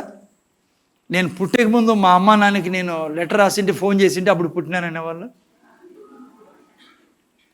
పోనీ తల్లిదండ్రులు ఎవరైనా చెప్పగలరా? బ్రదర్ మేము ప్లాన్ చేసినప్పుడు చెప్పింటే మీ వీడే పుట్టాలా, వాడిని పిలిచాము, వాడు దూరినాడని చెప్పేవాళ్ళు ఉన్నారా? అది చేతగాంది. ఎవరు నిర్ణయించారు? అది పాయింట్. ఇప్పుడు సపోజ్ నాకు పిల్లలు పుట్టారు, అమ్మ పమ్మ ప్రియా ఎగ్జాంపుల్ అని చెప్తున్నాం. వాళ్ళు నాకు అడగలే, అడిగితే వద్దని. నన్ను వాళ్ళు అడగలేదు, మీ కడుపులో పుట్టచ్చా మేము అని. ఎందుకు ఇంత గంభీరమైన వాక్యం అంటే, ఆయన నిర్ణయించాడు నీకు వాళ్ళు తల్లిదండ్రులుగా ఉండాలి అని. నీకు వాళ్ళకి నిర్ణయించాడు నీకు పిల్లలుగా వీళ్ళు ఉండాలని. అందుకే తృణీకరించదు. ఈవెన్ స్పిరిచువల్ ఫాదర్గా, పాస్టర్గా నేను మిమ్మల్ని ఎన్నుకోలా, మీరు నన్ను ఎన్నుకోలా. మనల్ని కలిపింది ఎవరు? ఆయన నిర్ణయం. అందుకే ఆత్మీయ తండ్రిని కూడా గౌరవించాలా. ఇది నిజం పిల్లరా. ఎన్నడే కానీ తల్లిదండ్రులకి చెప్పించే మాటలు మాట్లాడకండి. కళ్ళు ఏమంటారు దాన్ని, గట్టికి చూస్తారు, ఏమంటారు తెలుగులో, కోపంగా చూడడం, అట్లా అంటారు. అర్థమవుతుందా? నాకు కొద్దిగా రాదు చేసేకి, చూసాంలే. వద్దు. ఒకవేళ ఉండింటే బాధపడుకో. ఈ క్షణం అందే నువ్వు చెప్పావు అనుకో, ప్రభు నన్ను క్షమించు, నాకు శక్తి ఇక నుంచి తల్లిదండ్రులు గౌరవిస్తానని నీ జీవితం మార్చేస్తాను. మర్చిపోతాడు ఎన్నికలువైనా. ఓకే, రెండవది నా పాయింట్ ఏమంటే, చాలామంది అంటారు 20 ఏళ్ళు 30 ఏళ్ళు దేవుడు ఫిక్స్ చేశాడు, ఎవడు తప్పించుకుంటాడని. అబద్ధం అది. ఇంకో వాక్యం చదవండి నా కోసం. నిర్గమకాండం 23వ అధ్యాయం 25-26 వాక్యాలు. నిర్గమకాండం. చాలా వేరే విషయాల్లోకి వెళ్ళాలి నేను. జస్ట్ మీకోసము కొన్ని టిప్స్ అనమాట. 23వ అధ్యాయం 25 చదువునైనా. 25-26 23వ అధ్యాయం 25-26. యా, నీ దేవుడైన యెహోవానే సేవింపవలెను, అప్పుడు నీ ఆహారమును నీ పానమును దీవించును, నేను నీ మధ్య నుండి రోగములను తొలగించేదను. ఆ తర్వాత పెట్టిన నెక్స్ట్, నీ కడుపు దిగబడినదియు గొడ్డుదియు నీ దేశంలో ఉండదు, నీ దినముల లెక్క అది ఏమంటాడు ముందుకు రాని, నీ దినాల లెక్క సంపూర్తి ఇచ్చాడంటే నీకు దీర్ఘాయువు దేవుడు ఇచ్చాడు. దేవుని తరఫున 120 ఏళ్ళు. ఎప్పుడంటే అది నీ జీవితంలో నెరవేర్చబడేది యెహోవానే సేవింపబడి. ఏంటి మా సేవించడం అంటే సర్వింగ్ గాడ్ అని రాబోద్ది ఇంగ్లీష్లో. ఏంటి సేవించడం అంటే దినమంతా ఏం చేయాలా, జీవితాంతము. ఎస్, మన ఉద్యోగాలు, చదువులు, వ్యాపారాలు అన్నీ ఉన్నాయి. దాంతోపాటు సేవించడం అంటే ఎస్, ఇక్కడికి వచ్చి సమయానికి వచ్చి దేవుడిని స్తుతిస్తున్నావు, గణపరుస్తున్నావు, వాక్యం ఉండడం మంచిది. ఆ తర్వాత నువ్వు ఇతరులకు సువార్త చెప్పాలి బిడ్డ. అయినా నువ్వు సువార్త చెప్పాలా, ప్రభు యొక్క ప్రేమ గురించి మాట్లాడాలా, బంధువుల దగ్గర, స్నేహితుల దగ్గర సిగ్గుపడకూడదు. అదే సేవించడం అంటే. సేవిస్తే ఏమవుతుందంట, నీ దినములు పొడిగించబడతాయి, నువ్వు ఆరోగ్యంలో బ్రతుకుతావు. ఇది దేవుడు వాగ్దానం చేసి నీకు మధ్యలో నుంచి 30 ఏళ్ళే సెట్ చేసేసాడు అనుకో టైము. దానికి ఏమైనా అర్థం ఉందా? అందుకే బైబిల్ మీద ఆధారపడి చెప్తున్నా, దేవుడు ఎవరిని చంపడమా, చావు దేవుని తరఫున రాదు. కేవలం మార్టియర్స్ని, కొంతమందిని దేవుడు ఆ పని కోసమే ఎన్నుకుంటాడు. వాళ్ళకి అది చాలా రేర్, అది ఓకే, అది వాళ్ళకే తెలుస్తుంది, మార్టియర్స్ అయ్యే వాళ్ళకి. మిగతా ఏ క్రైస్తవ బిడ్డకు కూడా దేవుని గురించిన పిక్చర్ ఏముండకూడదు, ఆయనే చంపేశాడు, ఆయనే ఎత్తపోతాడు. నో, మనిషి చనిపోతూ ఉండేదానికి కారణము తనే. అందుకే పౌలు ఒక చోట ఏమంటాడు, నేను పోవాలని ఉంది కానీ నేను పోను. ఎవరి చేతిలో ఉంది చావు? పౌలు అంటాడు, నా చేతిలో ఉంది. సో అందుకనే నేను ఏం పాయింట్ ఈరోజు ప్రీచింగ్ ఏంటంటే, నీ గుండెల్లో దేవుని గురించి ఉన్న పిక్చర్ ఏంటో క్లియర్గా లేకుంటే నువ్వు అడ్డుపడతావు దేవునికి. ఉదాహరణకి ఇప్పుడు చెప్పాను మీకు, ఓకే. సో అందుకని ముందుకెళ్దాం ప్లారా. మీకు నాకు దేవుని గురించి ఉండాల్సిన పిక్చర్, రైట్ పిక్చర్ మనం కలిగి ఉండాలి, ఓకేనా? ముందు చూడండి, అసలు ఎప్పుడు చెడిపోయింది పిక్చరు, యాక్చువల్ పిక్చరు. దేవుడు చూడండి, ముందర చూడండి, దేవుడు మనల్ని తన స్వరూపంలో పోలికలో సృష్టించాడు ప్లారా. అమ్మ ఇంటాను, చాలా ఇంపార్టెంట్. ముందర చూడండి అయినా అక్క, ముందర చూడండి. దేవుడు మనల్ని తన స్వరూపంలో పోలికలో సృష్టించాడు.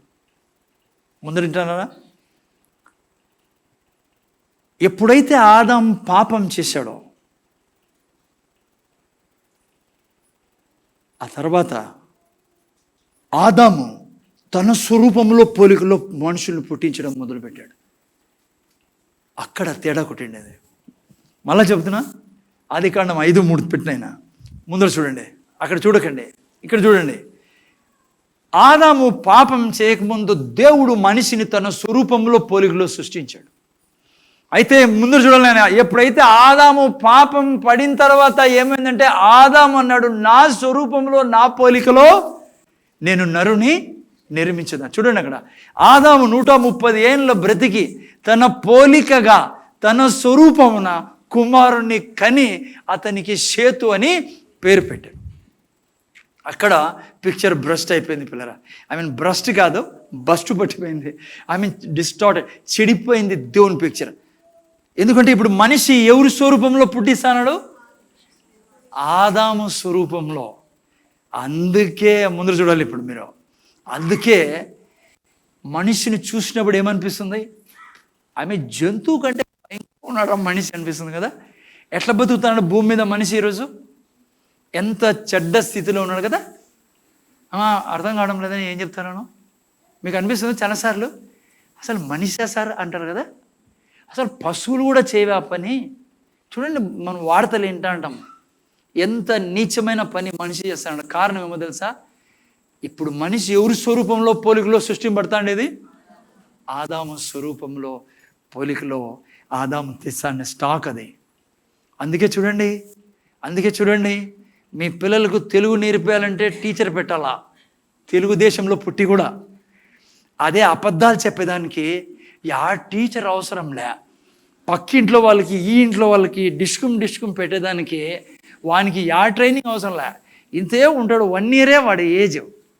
అప్పటి నుంచే స్టార్ట్ చేస్తాడు. మీరు చూసింటారు. 6 నెలలు చాలు, 6 నెలలు చాలు మొత్తం ఇంటిని కంట్రోల్ చేసానికి. ఏళ్ళ మీద తిప్పుతూ ఉంటారు. ఎవ్వడు తనకి విరోధంగా పోయేదానికి వీల్లేదు. ఈ సంసారం అంతా తన మీద పెట్టుకుంటాడు, నెత్తి మీద. ఎవరు? 6 నెలలే. చూసింటారు ఏం జరుగుతుందో. నోరు తెరిసి అబద్ధాలు, కోపం, అసహ్యం, ద్వేషం. తనకంటే ముందు పుట్టినోడు కానీ, తన ఇంట్లో పుట్టినోడు కానీ, ఈవెన్ తల్లిదండ్రులు కూడా తనే మొదట అంటాడు తల్లిదండ్రుల కంటే ముందు. గర్వం, ద్వేషం, అసూయ. ఎక్కడి నుంచి వచ్చాయి ఇవన్నీ? ఆదాము ఏం చేస్తానమ్మా? తన స్వరూపంలో. జాగ్రత్త, చాలా ఇంపార్టెంట్ ప్రీచింగ్ ఈరోజు. అందుకే దేవుని గురించిన పిక్చరు మనిషిలో సరిగా లేదు. అయితే ఏం జరిగింది తెలుసా? ప్యాషన్ ట్రాన్స్లేషన్లో 52:14 యెషయా గ్రంథం ముందర చూడండి అయినా. అయితే ఏం జరిగిందంటే ఇదే సువార్త. అయితే దేవాది దేవుడు ఊరికే కూర్చునేవాడు కాదు పిల్లరా. ముందర చూడైనా దేవుడు ఏం చేశాడంటే, మా పిల్లల్ని కొద్దిగా అదుపులో పెట్టుకునైనా చాక్లెట్లు కొనుక్కురాల్సింది నువ్వు. ముందర చూడండి. అయితే దేవుడు ఏం చేశాడో తెలుసా? ఈ యొక్క స్వరూపాన్ని తీసివేసి తిరిగి దేవుని స్వరూపాన్ని మనకిచ్చేదానికి ఈ భూమి మీదకి మనిషిగా వచ్చాడు పిల్లరా.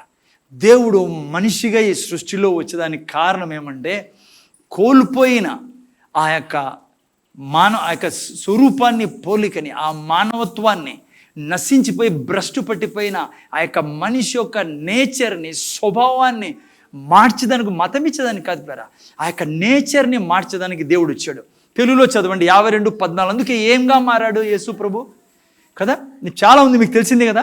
యేసు ప్రభు శిలువ మరణం ద్వారా ఏం చేశాడంటే, ఆ యొక్క స్వరూపాన్ని, ఆదాము పాపం ద్వారా తెచ్చుకుని ఆ స్వరూపాన్ని తను తీసుకొని, వింటున్నారా? ముందర చూడలేనా, తను తీసుకొని తన స్వరూపాన్ని మనకు దేవుడు తిరిగి ఇచ్చాడు. అదే సువార్త, అదే దేవుడు చేసింది యేసు ప్రభు ద్వారా. ఇది మతం కాదునైనా, ఇది మార్గము. నీ దగ్గర ఉన్న దుష్ట స్వభావం నుంచి బయటకు వచ్చేదానికి. తెలుగులో చదివాను 52:14 ఏం రాబడింది? చూసారా ఏం కానీ ఇప్పుడు రూపము? నిన్ను చూసిన, మళ్ళా చదువునైనా,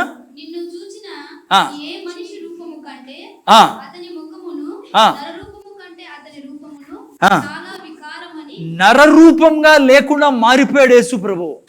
ఎందుకు చెప్పండి? ఆదాంలో ఉన్న భ్రష్టత్వం, మానవుల్లో ఉన్న ప్రతి చెడు యేసు ప్రభు తీసుకున్నాడు. అందుకే రూపం లేకుండా అసలు మానవుడుగా కనపడడం లేదంట ఆయన. ఎందుకంటే లోకంలో ఉన్న పాపము, రోగము, శాపము, మరణం తన దగ్గరికి వచ్చినప్పుడు, నేను ఎందుకు ఇంగ్లీష్లో పెట్టానంటే, ఎంత పవర్ఫుల్ వర్డ్ వాడాడంటే, just as many were appalled ఏమన్నా at the sight of him, అంటే చూసినప్పుడు ఆయన ఎట్లున్నాడంటే యేసు ప్రభు, for so marred was his appearance like an object of horror. అంటే ఏమో తెలుసా, భయపడే విధంగా ఉన్నాడంట ఆయన. అంత రూపం, అంత భయంకరమైన రూపాన్ని ఇప్పుడు యేసు ప్రభు తనలోకి తీసుకున్నప్పుడు, ఆదాము దగ్గర నుంచి మనలో ఉన్న సమస్య. అందుకే లోక పాపములు మోసుకొని పోయి గొర్రెపిల్ల యేసు ప్రభు అందరి యొక్క పాపపు స్వభావాన్ని ఎంతగా తీసుకున్నాడంటే పిల్లరా, ప్యాషన్ ఆఫ్ క్రైస్ట్లో మీరు చూసినారు, అది ఏమీ లేదు, చాలా జస్ట్ అట్లా కొద్దిగా టిప్ అంతే. అది నిజానికి మనిషిగా లేడు ఆయన. అక్కడ రాబడింది భయపడేటట్లు ఆయన చూస్తుంటే, object of horror. He no longer look like a man. మనిషి మాదిరే కనపడడం లేదు అతను. అంత భయంకరంగా మారడానికి కారణం ఏమంటే, మీకు నాకు తిరిగి తన స్వరూపాన్ని, పోలికనిచ్చేదానికి. ముందు చూడండి ఆయన, నీకు నాకు తిరిగి మన డిఎన్ఏ ఇచ్చేదానికి, కోల్పోయిన డిఎన్ఏని తిరిగి ఇచ్చేదానికి, కోల్పోయిన స్వరూపాన్ని, దేవుని పోలికని. మనిషి దేవుడు ఎలా సృష్టించాడు? తనలాగా సృష్టించాడు పిల్లరా. తన స్వరూపం, తన పోలికలో దేవుడు మనిషిని సృష్టించినది. కానీ పాపము ఎంత భయంకరంగా మనిషిని చేసింది చూడండి. యేసు ప్రభు వచ్చినది లోకంలో తిరిగి నీకు తన స్వరూపాన్ని, పోలికను, తన డిఎన్ఏ ఇచ్చేదానికి. ఏంటి డిఎన్ఏ అంటే? జాగ్రత్త. చాప యొక్క డిఎన్ఏ ఏంటి? చేప పుడుతూనే ఇదేది డిఎన్ఏ, దాన్ని డిఎన్ఏ అంటాం. కోతి పుడుతూ అనేట్లే డిఎన్ఏ ఏంటి? చర్చికి రాదు అది. ఏం చేస్తుంది అది? తన డిఎన్ఏ ఏంటి? యేసు ప్రభుని ఏ క్షణం నువ్వు రక్షుడుగా అంగీకరించావో దేవుని డిఎన్ఏ నీలో దేవుని డిఎన్ఏ నీకు ఇచ్చినది. మతం కాదు ఇచ్చినది. ఏంటి దేవుని డిఎన్ఏ? దేవుని డిఎన్ఏ మనకి ఇవ్వడం అంటే మనం ఇంకెప్పుడు కూడా కోపం లేని జీవితము, శాపం లేని జీవితం, దేవుళ్ళ మనిషిని ప్రేమించే జీవితము, దేవుళ్ళ ఈ భూమి మీద జీవించే జీవితాన్ని యేసుప్రభు ఇచ్చినది. దేవుడు ఎప్పుడు ఇంకొకరిని అసహించుకోడు. దేవుడు ఎప్పుడు ఇంకొకరికి చెడు చేయడు. దేవుడు అబద్ధం చెప్పడు. దేవుడు కామ, క్రోధ, లోభ, మదమాశ్చర్యాలని జీవితం, అదే డిఎన్ఏ మీలో నాలో ప్రవేశించింది. అందుకే మీరు నేను దైవత్వంతో పాలి భాగస్థులైనామంటుంది బైబిల్. నువ్వు నేను దేవుళ్ళుగా చేయబడి ఉన్నావు. ఎందుకంటే దేవుని స్వరూపంలో పొలిగిలో ఉన్న మనల్ని ఆ యొక్క స్వరూపం నుంచి తప్పించింది కాబట్టి పాపం. అది సువార్త. That's the gospel. సువార్త ఏంటంటే మనిషిని దేవుడు తిరిగి తన స్వరూపంలోకి పోలికలోకి తెచ్చుకోడు. ఇది జరిగింది మీతో నాతో. నువ్వు యేసయ్యను ప్రభువుగా స్వీకరించిన రోజు జరిగింది అదే. నీకు తెలియకపోవడం వల్ల, ఇక్కడ తెలియకపోవడం వల్ల, ఇక్కడ జరిగింది, ఇక్కడ తెలియకపోవడం. అందుకే సంఘానికి రమ్మంటుంది. అందుకే సంఘము సత్యానికి స్తంభము అంటాడు దేవుడు. ఇక్కడ రాక ఇనక నీకు అర్థం కాదు నువ్వు ఎవరో. నీకు అర్థం కాదు కాబట్టి సాతాను నిన్ను మోసం చేస్తాడు. ఇప్పటికీ నువ్వు ఆదాముకు పుట్టినవాడవి అని. కానీ వాస్తవానికి సత్యం ఏంటంటే నువ్వు దైవత్వానివే, దేవునికి పుట్టిన బిడ్డవే. తిరిగి నీలో డిఎన్ఏ, దేవుని డిఎన్ఏ ఉండేది. అందుకే యేసు ప్రభువుని రక్షకుడుగా అంగీకరించిన తర్వాత పాపం చేసినప్పుడు మన హృదయం తల్లడిల్లుతుంది పిల్లరా. ఒకవేళ లేదు సార్ నాకేం కాదంటే నువ్వు ఇంకా రక్షింపడలే. నువ్వు రక్షింపబడి ఉంటే ఆ లోపల డిఎన్ఏ ఒప్పుకోదు. నువ్వు అలా పాపంలో జీవించడం ఒప్పుకోదు అది. సరే ఏనియం ముందు చూడండి పిల్లరా, ఇది సువార్త అంటే. ఓకేనా? ఇది మతం కాదు. ఓకే, జాగ్రత్తగా నేను కొద్దిగా ముందుకు వెళ్దాం మనం. ఓకే, నాతో పాటే. ఓకే, సో మీరు చూసినట్లయితే రండి నాతో పాటు ఒక మంచి వాక్యాన్ని మనం చూసుకో. మొదటి కొరింథీయులు రాసిన పత్రిక, తెలుగులో పెట్టినైనా మొదటి కొరింథీయులు రాసిన పత్రిక 15:48. తొందర రాలనైనా తొందరగా జాగ్రత్తగా మిస్ చేయకండి. చాలా ఇంపార్టెంట్ పాయింట్స్ ఇవి. ఇప్పుడు చెప్తానండి, జాగ్రత్తగా వినండి. మొదటి కొరింథీయులు రాసిన పత్రిక 15:48. జాగ్రత్తగా వినంటున్నారా? ముందర చూడాలి. ఇప్పుడు ముందర చూడండి. ఆయన బైబిల్లో చాలా ఇంపార్టెంట్ వాక్యం ఇది. మంటి నుండి పుట్టిన వాడెట్టివాడో మంటి నుండి పుట్టిన వారును అట్టివారే.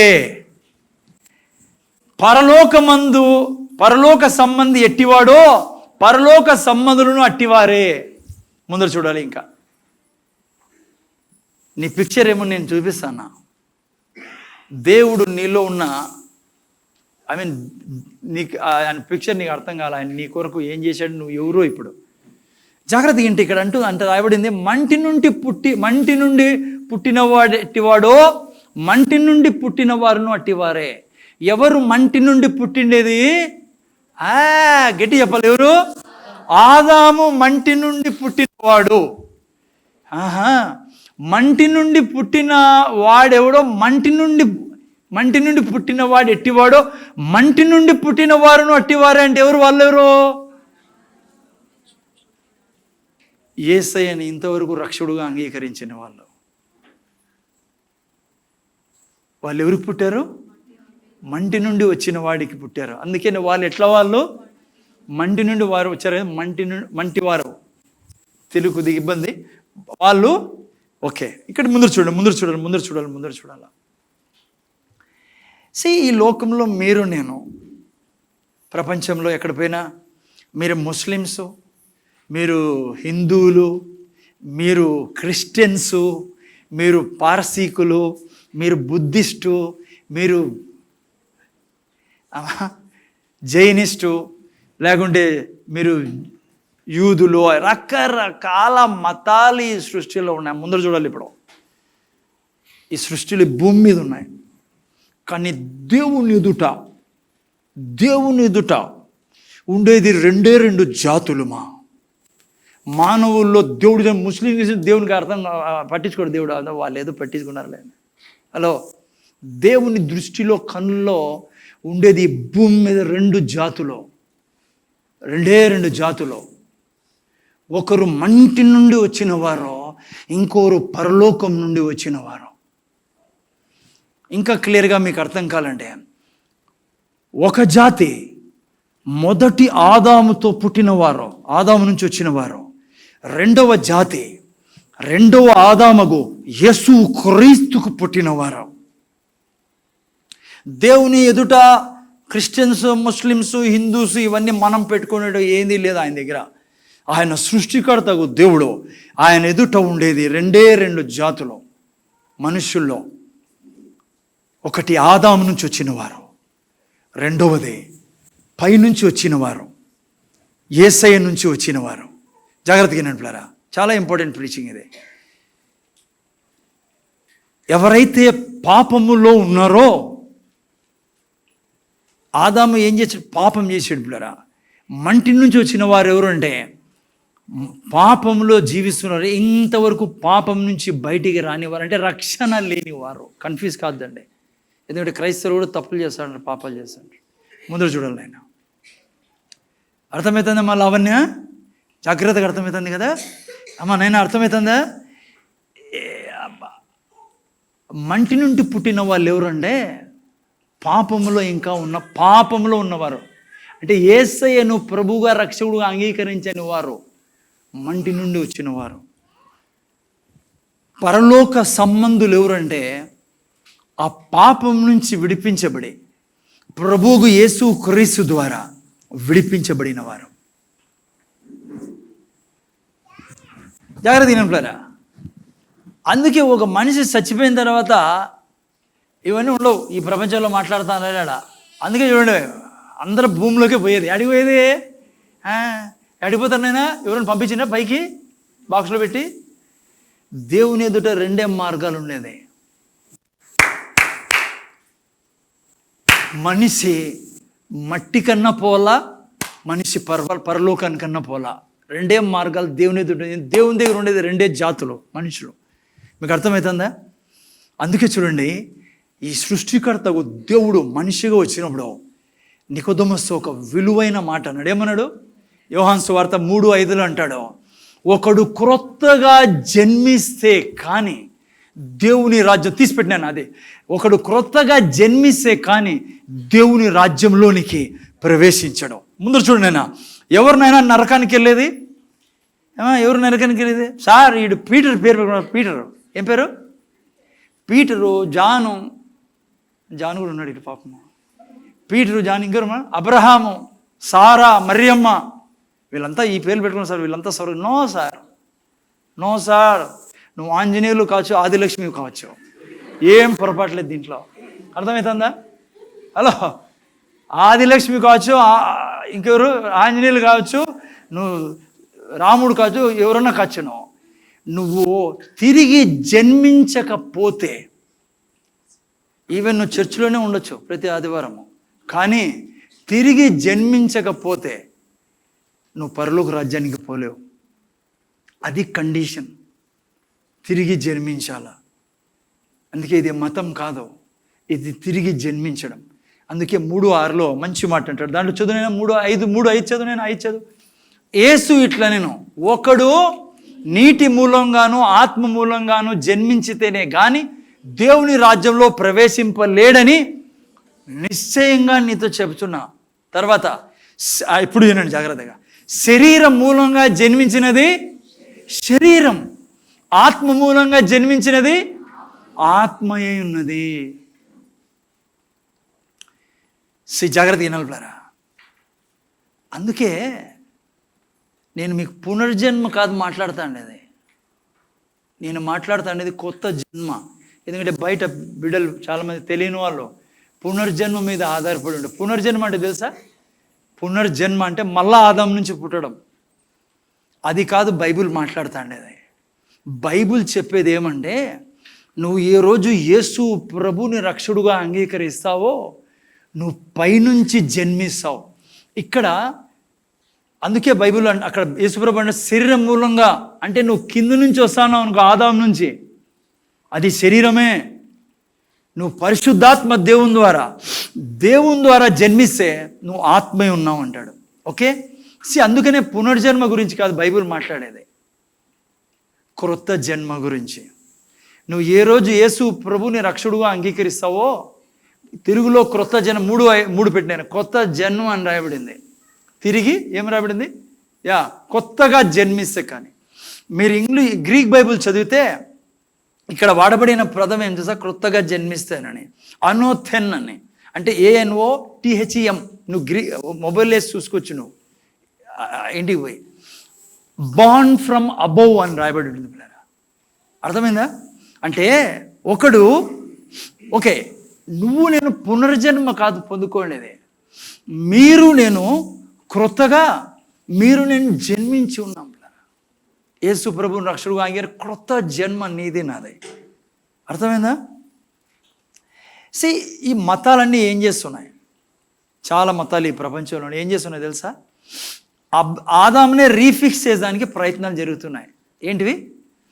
ఆదాముని బాగు చేసుకునేదానికి ప్రయత్నాలు ఇవన్నీ. ఆదాముని బాగు చేసుకునేది అవుతా ఉంటే దేవుడు యేసు ప్రభుని పంపించేవాడే కాదు. వీలు పడదు కాబట్టే దేవుడు తన కుమారుణ్ణి పంపించాడు. ఆయనే మనిషిగా వచ్చాడు. యేసు ప్రభు ఈ లోకానికి రావడానికి కారణం ఏమంటే ఆదాము రిపేర్ కాడు, ఆదాము ద్వారా ఇంకేమి జరగలేదు కాబట్టి దేవుడు కొత్త రేస్ని స్టార్ట్ చేశాడు. దేవుడు ఇంకో జాతిని మొదలుపెట్టాడు ఆయన. అందుకే యేసు ప్రభుని ఎప్పుడైతే ఒక మనిషి రక్షకుడుగా అంగీకరిస్తాడో, పెట్టిన 1 కొరింథీయులకు రాసిన 15:45, ఆ వ్యక్తి కొత్తగా మళ్ళా జన్మిస్తాడు. అందుకే ఇది మతం కాదు, ఇది తిరిగి జన్మించడం. అర్థమవుతుంది మాటకి చెప్తున్నా నేను. నువ్వు యేసు ప్రభుని రక్షకుడుగా అంగీకరించిన రోజు పెట్టినా తొందరగా 15:48 ఏం జరిగింది? మంటి నుండి నువ్వు పుట్టి ఉంటివి ముందు, నువ్వు ఆదాము సంతానం. అప్పుడు ఏ రోజు యేసు ప్రభు రక్షకుడుగా అంగీకరించావో నువ్వు మంటివాడవై ఉంటివి అప్పుడు. కానీ ఇప్పుడు పరలోక సంబంధి, నువ్వు పరలోక సంబంధిగా మార్చావు. ఎందుకంటే నువ్వు ఎక్కడి నుంచి పుట్టావు? ఇప్పుడు నువ్వు పైనుంచి వచ్చిన వాడివి. ఎక్కడి నుంచి వచ్చావు? పైనుంచి వచ్చిన వ్యక్తివి. జాగ్రత్తగానండి, ముందు చూడండి పిల్లరా. చాలామంది క్రైస్తవుల్లో ఒక డౌట్ ఏం తెలుసా? నేను చచ్చిపోతే స్వర్గానికి పోతాను, నరకానికి పోతాను. కరెక్ట్ హిట్టా? ముందర చూడండి, ముందర చూడాలా? ఎవరు అంటున్నారు? జాగ్రత్త చూడండి పిల్లరా. నాకు తెలిసి చాలా పీడించే అనుమానం మీకు ఈరోజు క్లియర్ అయిపోవాలా. తిమోతి సరిగ్గా కూర్చొని, నేను చాలా ఇంపార్టెంట్ మాట. ముందర చూడాలి అందరూ. ప్రతి క్రైస్తవుని, ఈవెన్ ప్రభులో ఉన్నా, ఇంత విన్నా, అన్నీ చేస్తాను కూడా ఒక డౌట్ ఏమో తెలుసా? నేను చచ్చిపోతే స్వర్గానికి పోతానా, నరకానికి పోతానా? రాసి పెట్టుకో ఈరోజు బైబిల్లో ముందర పేజీలో. నువ్వు యేసయ్యను ప్రభువుగా రక్షకుడుగా స్వీకరించి ఉంటే నీకు నరకం లేదు. ఎంత సైలెంట్ అయిపోయి చూడండి. కొంతమంది లోపల వినండి, బాగా వినండి, మీకు లోపల దూరాలు. అదే మీరు ప్రసంగి 12:7 ప్రసంగి ఒక మంచి మాట అంటాడు. అది చదివి ముందుకు వెళ్దాం మనం. 12:7 చాలా తొందరగా పెట్టాలా.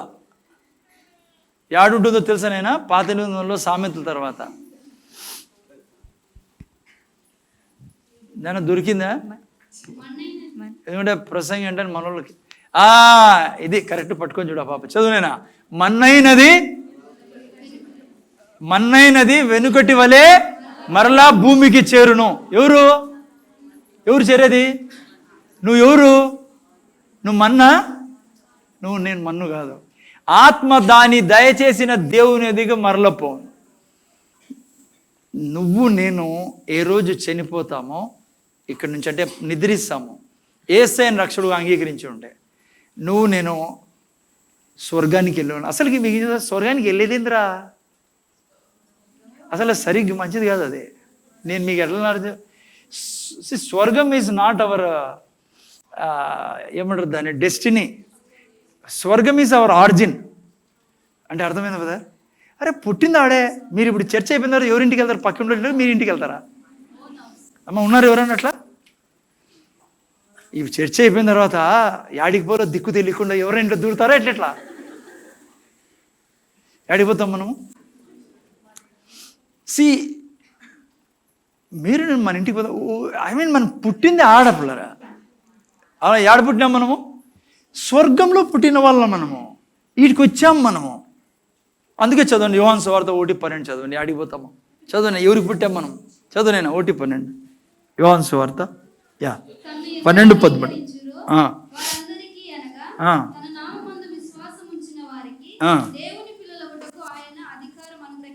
ఎవరుమా? మళ్ళీ చదువుదామా? జాగ్రత్త, ముందు చూడండి ఆయన. హలో, ముందు చూడండి. ఎందుకంటే కొంతమందికి అనుమానము, ఇప్పటికీ అనుమానం ఉంటుంది. ఏం తెలుసా? హలో, క్లియర్ చేసుకొని పోండి. పిక్చర్ ఏమన్నా లోపల? స్వర్గం నాది. నేను స్వర్గానికి పోయేది కథే పక్కన పెట్టు. స్వర్గానికి పోం మనం ఉండేది ఆడ. ఈడ పని మీద వచ్చాం. ఏమి రాబడింది? తను ఎందరు అంగీకరించరో వారందరికీ, అనగా తన నామమందు విశ్వాసం ఉంచిన వారికి దేవుని పిల్లలగుటకు ఆయన అధికారం అనుగ్రహించును. నెక్స్ట్ వాక్యము, అధికారం పొందుకున్నాం. ఏం అధికారము? ఏం అధికారం చెప్పండి? చెప్పరు మీరు? తన పిల్లలగుటకు. అమ్మా, మీ ఒక ప్రశ్న మీకే. చర్చ అయిపోయిన తర్వాత మా పిల్లలు ఎవరింటికి పోతారు? నా ఇంటికి వస్తారు. ఎందుకంటే నేనేం చేశా? చెప్పరే. అధికారమా? కన్నాను సిస్టర్. అధికారం ఇచ్చేది వేరే వాళ్ళకి. ఈరోజు రాండి బెదరు మా ఇంటికి లంచ్కని. వాళ్ళకి అధికారం ఉండదు. వాళ్ళు పుట్టినారు కాబట్టి అడిగిపోతారు. తండ్రి అదే పడింది ఆడ 12 బిడ్డరా. ఏమైందంటే తను ఎందరు అంగీకరించారో వారందరికీ, అనగా తన నామమందు విశ్వాసం ఉంచిన వారికి. పాపం కొంతమంది హలో దేవుని పిల్లలవుటకు ఆయన అధికారం అనుగ్రహించానంటే మనం పిల్లలంపులరా. యా ఇంటికి పోతాం మనం? తండ్రి దగ్గర పోతాం. ఏమంటారు మూర్తి పెద్ద పక్కన శ్యామ్ ఉన్నాడా? బాబు యా ఇంటికి పోతాం? చాలా పెద్ద ప్రశ్న అయిపోయింది ఇప్పుడు క్రైస్తవ ప్రపంచంలో. క్రిస్టియన్ వరల్డ్లో పెద్ద టాపిక్ చచ్చిపోతే ఆటికిపోతా. అరే చచ్చిపోతే ఆటిపోతే ఈ చిన్న వాక్యం నీకు అర్థం కాలేదా? మహోన్నతుడా కదా. చూడు, దేవుని పిల్లడగా ఆయన అధికారం అనుగ్రహించాడు. ఆ తర్వాత చదువు నేను ఏం రాబడిందో, వారు దేవుని వల్ల ఎవరు పుట్టి. అబ్బా, ఇప్పుడు వచ్చాయి కరెక్ట్. చాలా లేట్కి పెడుతుంది ఈ వాక్యంలో. వారు దేవుని వలన. చూసావా? ఈ పిక్చర్ ఉండాలి పిల్లలు. మంటి నుండి కాదు నేను వచ్చింది. ఎక్కడి నుంచి వచ్చా నేను? అందుకే ఇది మతం కాదు. అందుకే సైతాన్ని ఎంటబడిపోయినాడు. యేసయ్య సువార్త వినకూడదు, రక్షణ పొందుకోకూడదు. ఎందుకంటే వాడికి బాగా తెలుసు, ఎవరైతే యేసయ్యను రక్షకుడుగా అంగీకరిస్తారో ఆ క్షణముందే వారి మట్టి నుండి పుట్టిన వారు కాకుండా పరలోకం నుంచి పుట్టిన వారుగా మార్చబడతారు. అందుకే అక్కడ రాయబడింది, వారు దేవుని వలన పుట్టిన వారే కానీ రక్తం వలనైనను, శరీరేచ్ఛ వలనైనను, మనుష్యేచ్ఛ వలనైనను పుట్టిన వారు కావు. సృష్టికర్తకు దేవుడు నిలబడి చెప్తానే మాట ఇదే. గుండెల నిండా ధైర్యంగా బతకండి. ఈ సృష్టిలో సాతాను ఎప్పుడు ఏది మీ మనసులో తెచ్చేసిన నరకం గురించి ఒప్పుకోకండి. అర్థమైందా? అప్పుడే నువ్వు దేవుని పిక్చర్ నీలో సరిగ్గా ఉంటే నువ్వు ఎవరువో నువ్వు బతికేది కూడా బాగుంటుంది. ఇక్కడ భూమి మీద నువ్వు బ్రతకడమే వేరే అయిపోతుంది. నీకు తెలియదు కాబట్టి నువ్వు ఇప్పుడు కూడా వాడి చేతుల్లో పడి వానిలాగా ప్రవర్తనలో ఉంటాను. ఆ తర్వాత చూడండి, అందుకే యేసుప్రభు ఏమన్నాడు? యోహాను సువార్త 14వ అధ్యాయం చదువు. నేను 1 నుంచి 3 వాక్యాలు చదవాలి. యోహాను సువార్త నేను కులేప మొదటి యోహాను సువార్త మేల్కోలని చాలా ప్రయత్నం చేస్తున్నాడు పాపము. 14వ అధ్యాయం 1వ వాక్యం చదువునైనా. మీ హృదయములను కలవరపడనీకుడి, దేవుని యందు విశ్వాసం ఉంచుచున్నారు, నా యందు విశ్వాసం. 2వ వాక్యం చదువునైనా. ఇప్పుడు చూడండి, నా తండ్రి ఇంట అనేక నివాసం కలవు, లేని ఎడల మీతో చెప్పుదును. ఎందుకు వెళ్ళాడు ఆయన? మర్చిపోద్దండి. ఎవరి కోసము? పక్కన చూడొద్దండి, మీకోసమే. మీకు స్థలం సిద్ధపరచా వెళ్ళుచున్నాను. నేను వెళ్ళి నాతో పాటు చదవండి ఫస్ట్. సార్ నాకు అలవాట్లేదు పాస్టర్, చాలామంది పాస్టర్ చదివేసి అంటారు, నాకు అలవాట్లేదు. నాతో పాటు చెప్తారు ఈసారి, ఒకసారి చెప్పండి. నేను వెళ్ళి మీకు స్థలం సిద్ధపరిచినలా నేనుండు స్థలములో మీరును ఉండులాగున పక్కి అది మరలా వచ్చి ఎవరెద్దు ఉండడానికి. చూసారా, ఇంతకంటే ఇంకా ఏం చెప్తారు ప్రభువు యేసుక్రీస్తు? నేను వెళ్ళి మీకు స్థలం సిద్ధపరిచినలా నేనుండు స్థలంలో. అమెరికాలో ఉన్నాడా, లండన్లో ఉన్నాడా యేసు ప్రభు? సింహాసనాసనుడి పిల్లరా, చూసారా, నేనుండు స్థలంలో మీరు ఉండులాగున్న మరలా వచ్చి నా యొద్ద ఉండుటకు. అంటే నువ్వు స్వర్గంలో పుట్టినప్పుడు స్వర్గానికి సంబంధించిన వాడు నువ్వు. నా యొద్ద ఉండుటకు మిమ్మల్ని తీసుకొని పోదును. మీ కొరకు నా కొరకు మ్యాన్షన్స్ తయారు చేయబడి, అంతేకాదు మీకోసం ఇల్లు కట్టాను పోయి ఉండనువా, కాదు, నేనుండే స్థలంలో. ఇంకో వాక్యం చదువు, నేను యోహాను సువార్త 16:28. ఆయన ఉండే స్థలంలో మనం ఉండే నివాసం మంది పిల్లరా. చాలామంది క్రైస్తవులకు సరిగా పిక్చర్ లేక ఎంత నిరుత్సాహంలో బ్రతుకుతారంటే, అందుకే వాళ్ళకి ఇంకొకరికి చెప్పాలంటే చెప్పేకేముంది? ఎదుటోనికి ఏం చెప్తాను? అరే యేసుప్రభు వచ్చినది నీకు మళ్ళా కొత్త జన్మ ఇచ్చేదానికి, నువ్వు నరకానికి పోకుండా దానికి. ఇక్కడ నువ్వు ఆమ్లెట్ తింటాను, నేను తింటాను, నువ్వు ఓటేస్తాను, నేను ఓటేస్తాను. కానీ ఇంకో గొప్ప విషయం ఉంది, ఏమో తెలుసా? ఈ సృష్టిలో రెండే జాతులు ఉండేది నాయనా. బంధువులు రెండే జాతులు, ఒకటి పైనుంచి వచ్చినది, ఇంకోటి భూమి నుంచి వచ్చినది. నువ్వు యేసయ్యను నమ్ముకోవాల్సింది. ఎందుకంటే నువ్వు ఇంకెప్పుడు భూమిలోకి పోకుండా, కిందికి పోకుండా, కిందకి దిక్కోకుండా నువ్వు పైన ఉండేదానికి వచ్చినది ఆయన, మతం ఇచ్చేదానికి కాదు. యేసు ప్రభు మత గురువు, మత దేవుడు ఏంటి? ఆయన దేవుడే కాదు నాయన. ఓకే, చూడండి ఏమంటాడు యేసు ప్రభు ఇక్కడ. నైనా 28 పెట్టాలి నాయన, 28. ఓకే, చూడండి నాయన ఏం రాయబడిందో. నేను తండ్రి యొద్ద నుండి బయలుదేరి లోకమునకు వచ్చి ఉన్నాను, మరియు లోకమును విడిచి తండ్రి యొద్దకు వెళ్ళుచున్నానని వారు ఆయన ఎక్కడి నుంచి వచ్చాడో అక్కడి నుంచే మీరు నేను వచ్చినది. అందుకే ఆయన ఎక్కడికి వెళ్తున్నాడు? ఎక్కడికి వెళ్తున్నాడు? తండ్రి దగ్గరికి వెళ్తున్నాడు. మీరు నేను ఎక్కడికి వెళ్తాము? తండ్రి దగ్గరికి వెళ్తాము. ముందు చూడండి నేను ముందు చూడండి. అందుకే పౌలు మహాభక్తులు పిల్లరా, గొప్ప రెవల్యూషన్ నాలెడ్జ్ కలిగిన వ్యక్తి కదా పౌలు, అపొస్తలుడైన పౌలు. 2/3 న్యూ టెస్టిమెంట్ ఆయనే రాసినది. ముందర చూడాలా. ఆయన రాతల్లో పరిశుద్ధాత్మ దేవుడు రాయించాడు. ఒక్కసారి కూడా నరకం అనే పదం మీరు వినరు. ఆయన రైటింగ్స్లో నరకం అనే పదం ఎప్పుడు రాయలే ఆయన. ఎందుకు చెప్పండి? ఆయన రాస్తాండేది నూతన సృష్టి కోసం. ఎవరి కోసం రాస్తాండేది? నూతన సృష్టి కోసం. అందుకే నరకం అనే పదం ఆయన పెదవుల మీద రాలా. ఎవరికి నరకం? తండ్రికి పుట్టని వారికి. ఎందుకంటే వారికి నివాసాలు లేవు కాబట్టి. నువ్వు నేను తండ్రికి పుట్టి ఉన్నాం కాబట్టి మీకు నాకు నివాసం ఉంది. అందుకే మీరు నేను చనిపోయిన తర్వాత పోయేది మన నివాసానికి, మన తండ్రి దగ్గరికి. ఎవరైతే పాపంలో ఉన్నారో, ఆయన్ని తండ్రిగా స్వీకరించుకోకుండా ఉన్నారో, వారు మట్టి నుంచి వచ్చిన వారు కాబట్టి తిరిగి కిందికి దిగాల్సి వస్తుంది పిల్లల. మీకు అర్థమవుతుంది నేను ఏం చెప్తున్నాను? హలో, ఇది బైబిల్ యొక్క సిద్ధాంతం, ప్రిన్సిపల్ పిల్లల. ఏం ప్రిన్సిపల్ అయినా? పైనుంచి వచ్చినవాడు పైకి వెళ్తాడు, కింది నుంచి వచ్చినవాడు కిందికి వెళ్తాడు. అందుకే యోహాను సువార్తలో మంచి మాట అన్నాడు యేసుప్రభు. 3:13 చదవండి. యోహాను సువార్త 3:13లో మంచి మాట రాయబడి. ముందు చూడండి, అయినా చదవండి.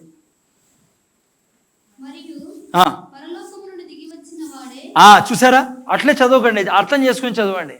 మరియు పరలోకం నుండి దిగి వచ్చిన వాడే, అనగా పరలోకంలో ఉండు మనుష్య కుమారుడే తప్ప పరలోకంలోకి ఎక్కిపోయేవాడు ఎవడు లేడు. ఇది ప్రిన్సిపల్. అయినా ముందర చూడాలా, నువ్వు పైనుంచి దిగి ఉంటేనే పైకి వెళ్తావు, లేకుంటే పైకి పోలేవు. నువ్వు ఒకవేళ మంటి నుండి పుట్టినవాడవైతే నువ్వు మంటిలోకి వెళ్ళాల్సి వస్తుంది. నువ్వు పైనుంచి పుట్టినవాడైతే పైకి వెళ్తావు. అందుకే నేను స్వర్గం మన డెస్టినేషన్ కాదు, మనం పోయే స్థలం కాదు స్వర్గం. మనం స్వర్గంలో ఆర్జినం, పుట్టినదే స్వర్గంలో. ఓకే, అందుకే చూడండి మంచి మాట. ఫిలిప్పీయులకు రాసిన పత్రిక 3:20 చదవండి ఎవరు. ఫిలిప్పీయులకు రాసిన పత్రిక 3:20 మంచి మాట రాయబడింది. చదవండి. ముందర చూడాలా? చదువునేనా పెట్టినైనా చూడండి అమ్మా, అందరూ చూడాలా. ముందర తలలు ఎత్తుకోండి. మన అన్న చెప్పండి. మన పక్కింటి ఉంది కాదు. చాలా క్లియర్ డాక్టరీన్ ఇది. లేదంటే వాడు ఊరికి తినేస్తాడు బయట ప్రజల్ని, ముఖ్యంగా క్రైస్తవ బిడ్డల్ని.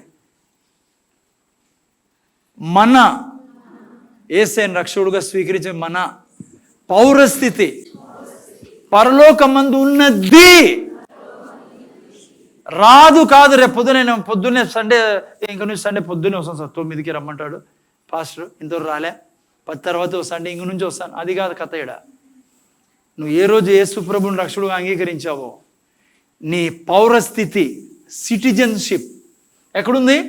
పరలోకమందు ఉంది. అర్థమైందా నేనా? ఓకే, ఇంకో ప్రశ్న అడుగుతాను మీకు.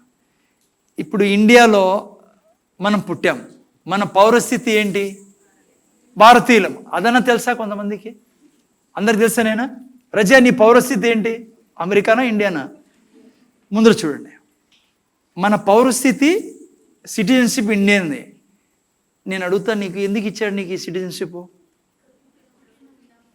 ఏమి చెప్పండి, ఎందుకు? ఎంతమంది చెప్తారు పుట్టినానని, ఇక్కడ ఉన్నాను కాబట్టి అని? ఉన్నాననే వాళ్ళు చేతండి, దండేయాల మీ అందరికీ. ఈడ పుట్టాం కాబట్టి ఇచ్చారు నాయనా. ఈడ ఉండే అమెరికా నుంచి చాలా మంది వచ్చి ఉంటున్నారు. ఇస్తారా వాళ్ళకి సిటిజన్షిప్? జాగ్రత్తగా ఉంటారా మీరు? నేను పుట్టాం కాబట్టి ఫ్రీగా వచ్చినది ఇది పౌరస్థితి. బంగారు ఇస్తానో, వెండి ఇస్తే, డబ్బు ఇచ్చేది కాదు. ఈ పౌరస్థితి మనం పుట్టాం కాబట్టి. అక్కడ ఎందుకు మనకు పౌరస్థితి అని దేవుడు రాయిస్తారంటే మనం అక్కడ పుట్టాం కాబట్టి. మనం స్వర్గానికి సంబంధించేవారు, మనం స్వర్గపు వాసం, అక్కడ పుట్టిన వాళ్ళము. అందుకే యేసుప్రభువు అంటాడు, నేను ఉండే స్థలంలో మీరు ఉంటారని. అందుకే యేసుప్రభువు ఒకడు తిరిగి జన్మిస్తే కానీ దేవుని రాజ్యంలోకి ప్రవేశించారు. పిల్లరా, ఇక్కడ పుట్టాం కాబట్టి ఈ పౌరస్థితి ఉంది. ఇది తాత్కాలికం, భూమి మీద ఉన్నాం కాబట్టి. కానీ మనం యాక్చువల్గా మన పౌరస్థితి, అందుకే heaven is not our destiny, heaven is our origin. మనం పుట్టామాడ, అది మనం యాక్చువల్గా ఉండే స్థలం అది. ఇక్కడికి ఎందుకు వచ్చాం మనము? రాయబారులం పిల్లరా. ఇక్కడి నుంచి ఎందుకు వచ్చాము? ఇక్కడికి ఆయన హృదయ వాంఛన నెరవేర్చి, ఆయన ప్రణాళికలు నెరవేర్చి, ఆయన ఎందుకు పుట్టానో ఆ పని చేయడానికి. అందుకే ఆరంభంలో మీకు వాక్యం చూపించా, మీరు నా సేవ చేసిన నెలలా మీ తిండి నీటిని దీవించి మీ దినములు సంపూర్ణం చేస్తాను నేనని. ఆయన కార్యం చేయడానికి ఉన్నాం. ఇడ మనం ఉద్యోగంలో ఉండొచ్చు, చదువుల్లో ఉండొచ్చు, ఎక్కడన్నా ఉండొచ్చు, ఏమన్నా చేస్తూ ఉండొచ్చు. కానీ ఆయన కొరకు ఉన్నాం మేము. ఇడ మనం ఉన్నాం. జాగ్రత్తగా ఉన్నారా? మీరు నేను పైనుంచి వచ్చిన వారం, మనం పైవారం. మన పౌరస్థితి పరలోకముందున్నది. యేసు ప్రభువును రక్షకుడుగా అంగీకరించావు, నీ పేరు జీవ గ్రంథంలో రాయబడింది. నువ్వు స్వర్గానికి వారసుడివే. నీకు నరకం అనేది లేదు. నరకం లేదు కాదు, నరకం నీకు లేదు. ఈ పిక్చర్ నీ హృదయంలో ఉండి ఆయన ఎంత మంచి దేవుడో నీకు అది ఉండాలా. ఆదాంలా పరిగెత్తద్దు. ఇప్పుడు రండి అసలైన దీన్ని. ఇంకా అయిపోయింది అనుకున్నారా ఒకటి మీరు? ఇప్పుడు నాకు తెలుసు మీ ప్రశ్న ఏమో. మీరే చెప్తారు, నేను చెప్పమంటారా? అమ్మ మీరు చెప్తారా, నేను చెప్పమంటారు? మీ ప్రశ్న ఏంటో? తిమోతిని ఏం ఆలోచించుకున్న లోపల తెలుసా నాకే? చెప్పమంటావా? నువ్వు చెప్తావు, నేను చెప్పమంటావా? అంటే మీరు ఏం చెప్తున్నారు సార్ గంట నుంచి? అంటే స్వర్గం మాది, స్వర్గాన్ని పోతాం మేము. అయితే ఈడ పాపాలు చేస్తున్నాం కదా, చూసారా? అప్పుడే నవ్వుతున్నారు అందరూ. అదే గిలిగిలి కొట్టుకుంటాను లోపల. అదే గ్రాండ్ క్వశ్చన్ ఆదాం టైం నుంచి ఉండేది. ఏంది? మేము యేసుప్రభువుని నమ్ముకున్నాం, మేము పైనుంచి వచ్చాం, మాకు స్వర్గము మాది. కానీ ఇక్కడ పాపం చేస్తున్నాం ఎట్లా? ఈ ప్రశ్న ఉందో లేకుండా నేను చెప్పను, మూసేసా, అయిపోయిందండి. మీకు ఉందా లేదా ప్రశ్న? ఎప్పుడు ఉంటుందన్నమాట. పాపం ఎలీనా కూడా ఫస్ట్ టైం ఉంటుంది ఎస్ సార్ ఉందండి కదా. హలో, జాగ్రత్తగా వినండి.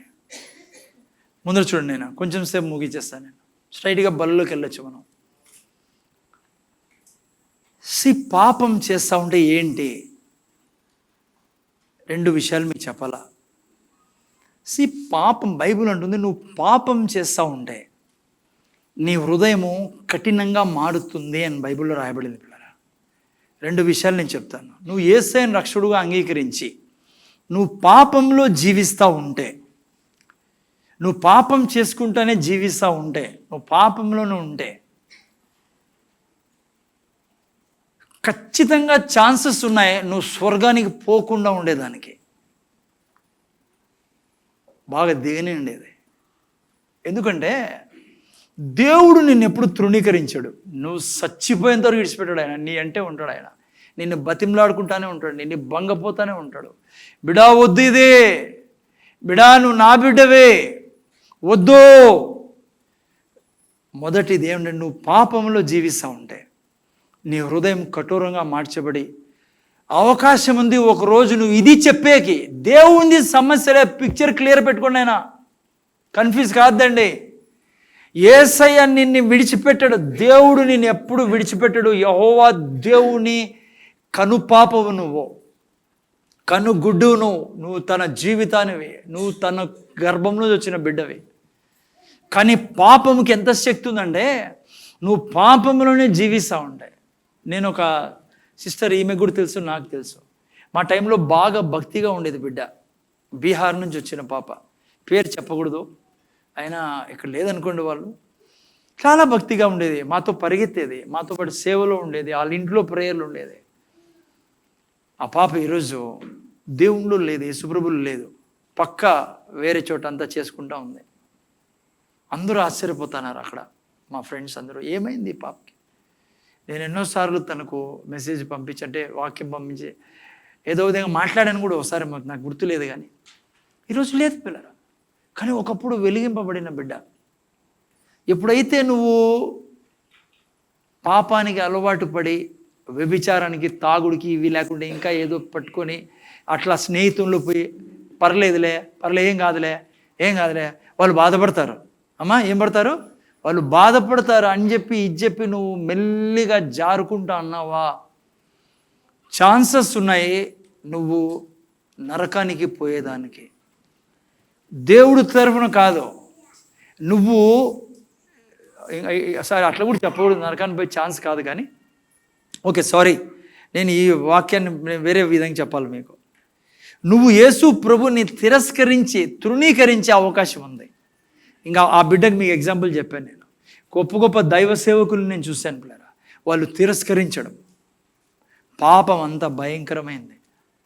నువ్వు పైనుంచి వచ్చావు, నీకు అన్నీ ఇవ్వబడ్డాయి, నీకు ఆస్తి ఇవ్వబడింది, ఆరోగ్యం ఉంది, ఐశ్వర్యం ఉంది, అన్నీ ఉన్నాయి. ఈరోజు ఎందుకో తెలుసా నువ్వు ఇబ్బందుల్లో ఉన్నావు?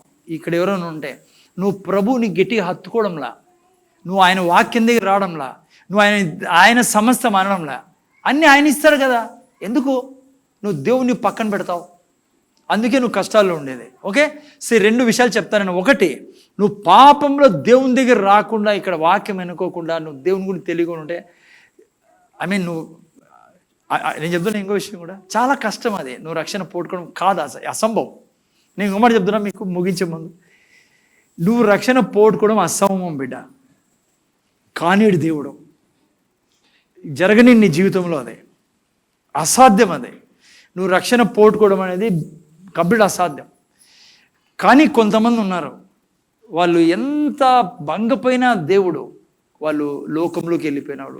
పౌలు కూడా అంటాడు, మీకు తెలుసా బైబిల్లో, వారు లోకంలో కలిసిపోయిరే అంటాడు.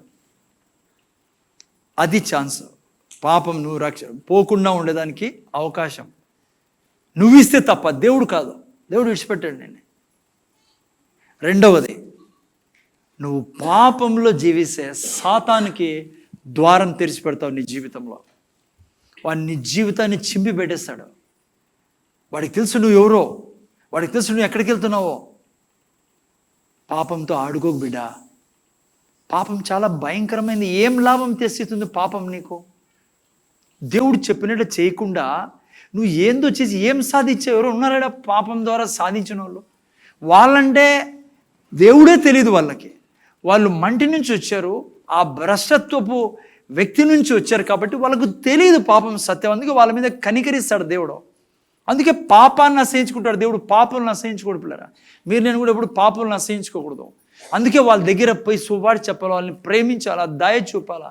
నేను చెప్తున్నా నీకు, రెండవది, నువ్వు పాపంలో జీవిస్తున్నావు అంటే నువ్వు డీమన్ స్పిరిట్స్కి ద్వారం తెరిచిన వ్యక్తి అవుతావు. వాళ్ళు నిన్ను ఇబ్బంది పెడతారు, అవి ఇబ్బంది పెడతాయి. అంతేగాని ముందర చూడండి, ఇప్పుడు క్లైమాక్స్లో నేను మళ్ళీ చెప్తున్నా మీకు, నువ్వు యేసయ్యను ప్రభువుగా రక్షకుడు స్వీకరించి ఉంటే దేవుడు నీ తండ్రి, నువ్వు ఆయన బిడ్డ. నేను వింటున్నారు సిస్టర్, మెలుకోండి. ఆయన తండ్రి నీకు, నీవు ఆయన బిడ్డవి.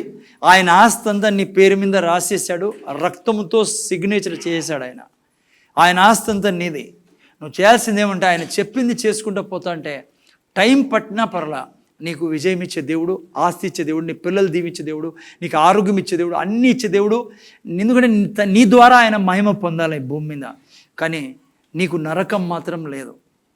నువ్వు దేవుని బిడ్డవు, నువ్వు పైనుంచి వచ్చావు, నువ్వు పైనే నీ రాజ్యం, అది అక్కడే ఉంటావు, నువ్వు ప్రభువులోనే ఉంటావు. అది సత్యం. అర్థమైందా? ఇప్పుడు కొంతమందికి ఒక డౌటు, ఇది గురించి క్లియర్ చేస్తే మేలు. చాలామంది క్లెయిమ్ చేసేది ఏమంటే 10 మంది కన్యకల్లో యేసుప్రభు 5 మందిని ఏమన్నాడు? నువ్వు ఎవరో నాకు తెలియదు అన్నాడు. చాలామంది క్రైస్తవులు ఆడే పట్టుకుని ఉంటారు, సార్ వాళ్ళు 10 మంది సార్, యేసయ్య దగ్గర పోతే యేసుప్రభు 5 మందికి తెలియదు అన్నాడు. నేను చెప్తున్నా ఏందో అది, వాళ్ళు 5 మంది రక్షింపలేదు పిల్లరా. వాళ్ళు యేసు ప్రభుని రక్షకుడుగా అంగీకరించిన వాళ్ళు కాదు. వాళ్ళు చర్చికి వస్తూ ఉండొచ్చు, ఒక మతంగా తీసుకొని ఉండొచ్చు. చాలామంది క్రైస్తవులు ఉన్నారు ఈరోజు. పేరు పీటర్లో నుంచి ఒక గుణం కూడా ఉండదు. పోయింటిని అంటాడు, చర్చికి పోయింటివి అంటే. పోయింటిని అంటే ఏమో తెలుసా, యా క్రిస్మస్కు యా ఈస్టర్కు, ఎందుకు తెలుసా, మతపరంగా. ఇప్పుడు నువ్వు అన్నావు అనుకో, సార్ పీటర్ సార్ ఆయన అబ్రహాం సార్ కొడుకు పేరు ఇస్సాకు పెట్టుకున్నాడు ఆయన, నువ్వు ఇస్సాకు పెట్టుకో, నువ్వు ఎవరినన్నా పెట్టుకో, నువ్వు యేసు ప్రభు పేరు పెట్టుకున్నా కూడా నువ్వు రక్షణ లేకుంటే, నువ్వు తిరిగి జన్మించుకోకుంటే, కేవలం అది మతం పుట్టాను కాబట్టి పోతా అన్నాను, వస్తా అన్నాను, అది చెల్లదు. అందుకే ఇది మతం కాదు. ఈవెన్ నేను పాస్టర్గా నాకు పుట్టిన పిల్లలు కూడా ఏం కావాలా, వాళ్ళు సొంతంగా రక్షణ పొందుకోవాలా. అప్పుడే వాళ్ళకి రాజ్యం. ఇది మతమో సాంప్రదాయము లేదంటే కుటుంబం ఇది కాదు, వ్యవస్థ కాదు.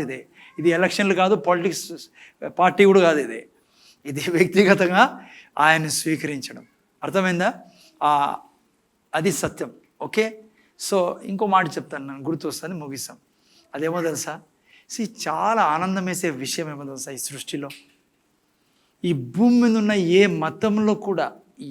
మతం కూడా చెప్పదు మనిషికి ఏం జరుగుతుంది చచ్చిపోయిన తర్వాత అని.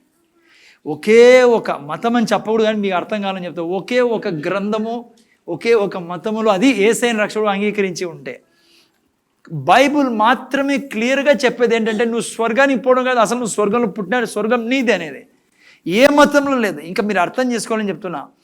ఈవెన్ ముస్లిమ్స్ మతంలో వాళ్ళ యొక్క గ్రంథ ప్రకారము ఏ దినం నేనది ఆమాన ఏదో అంటారు వాళ్ళు, ఆ దినంలో అంటే జడ్జిమెంటే, ఆ రోజు తెలుస్తుంది మాకు మేము స్వర్గానికి పోతామా పోమా అని అంటారు పాపం వాళ్ళు. కానీ నువ్వు నేనంత ధన్యులం చెప్పండి. ఆల్రెడీ నాకు తెలుసు నేను ఎక్కడికి వెళ్తానో, నేను ఎవరో, ఎక్కడి నుంచి వచ్చానో, నా జీవితం ఏంటో, నేను ఎవరు, నా తండ్రి ఎవరో, నా దేవుడు ఎవరో, ఆయన ఏం చేశాడో, ఆయన ఎంత బలవంతుడో, ఎంత శక్తివంతుడో, ఆ తర్వాత నా భవిష్యత్తు ఏంటి భూమి మీద ప్రతిక్షణం అనేది తెలుసు నాకు. ఆ తర్వాత నేను ఎక్కడికి వెళ్తానో తెలుసా. ఏ దేవుడు, ఏ వాళ్ళ మత గురువు ఈ మాట చెప్పలే. ఏ మాట మీకు చదివి వినిపించా, నేను వెలుచున్నాను మీకోసము స్థలం సిద్ధపరిచేదానికి, నేను సిద్ధపరిచిన తర్వాత వచ్చి మిమ్మల్ని తీసుకుని పోయి నేను ఎక్కడుంటానో అక్కడ మిమ్మల్ని ఉంచుతానని. శిలారు, అందుకే మతం కాదు ఇది మార్గము, తండ్రితో కలుసుకునేదానికి. అందుకే యేసుప్రభు ఏమన్నాడు చెప్పండి, నేనే మార్గం సత్యం జీవం. ఓకే, ఆ తర్వాత ఏమన్నా, నా ద్వారా తప్ప ఎక్కడికి స్వర్గానికి కాదు, తండ్రి దగ్గరికి. తండ్రితో మీరు నేను కలుసుకోలేం పిల్లరా. చూసారా, ఇప్పుడు ఆయన మన తండ్రి. నేను ఇప్పుడే చెప్పాను, నా పిల్లలు ఏడుంటారు? నాతో ఉంటారు. నేను తండ్రిని కాబట్టి. మనం ఎవరు? ఆయన పిల్లలం కాబట్టి ఆయన మన తండ్రి పిల్లరా. మనల్ని నిత్యము ప్రేమించే తండ్రి. అందుకే ఈ క్లియర్ పిక్చర్ మనలో ఉండాలా. మనం ఆదాము సంతతి కాదు, రెండవ ఆదాము యేసు క్రీస్తుకు పుట్టిన వాళ్ళం. మనం ఎక్కడి నుంచి వచ్చాం?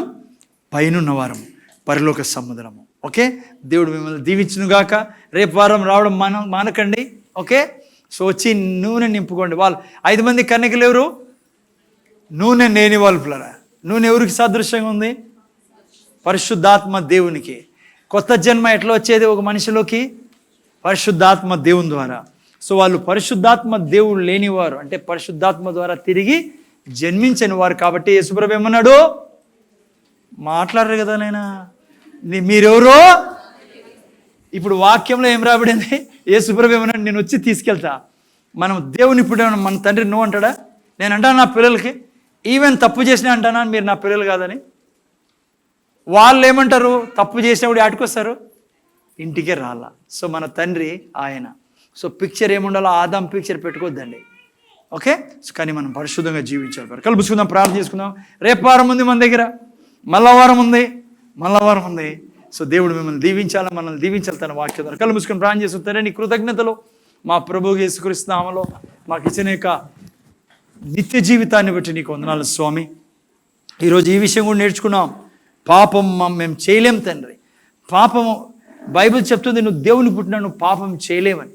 అందుకే ఎంత వచ్చి మేము వాక్యం వింటామో, ఎంత సంఘానికి దగ్గర ఉంటామో, ఈ విషయాలు మేము నేర్చుకొని తండ్రి మేము నీ వాక్యానుసారం జీవించే వరంగా ఉంటాం తండ్రి. విన్న బిడ్డల్ని ఈ వాక్యం మర్చిపోకుండా సాయం చేయమని మా ప్రభువు యేసుక్రీస్తు వారిని వేడుకొంచున్నాం తండ్రి.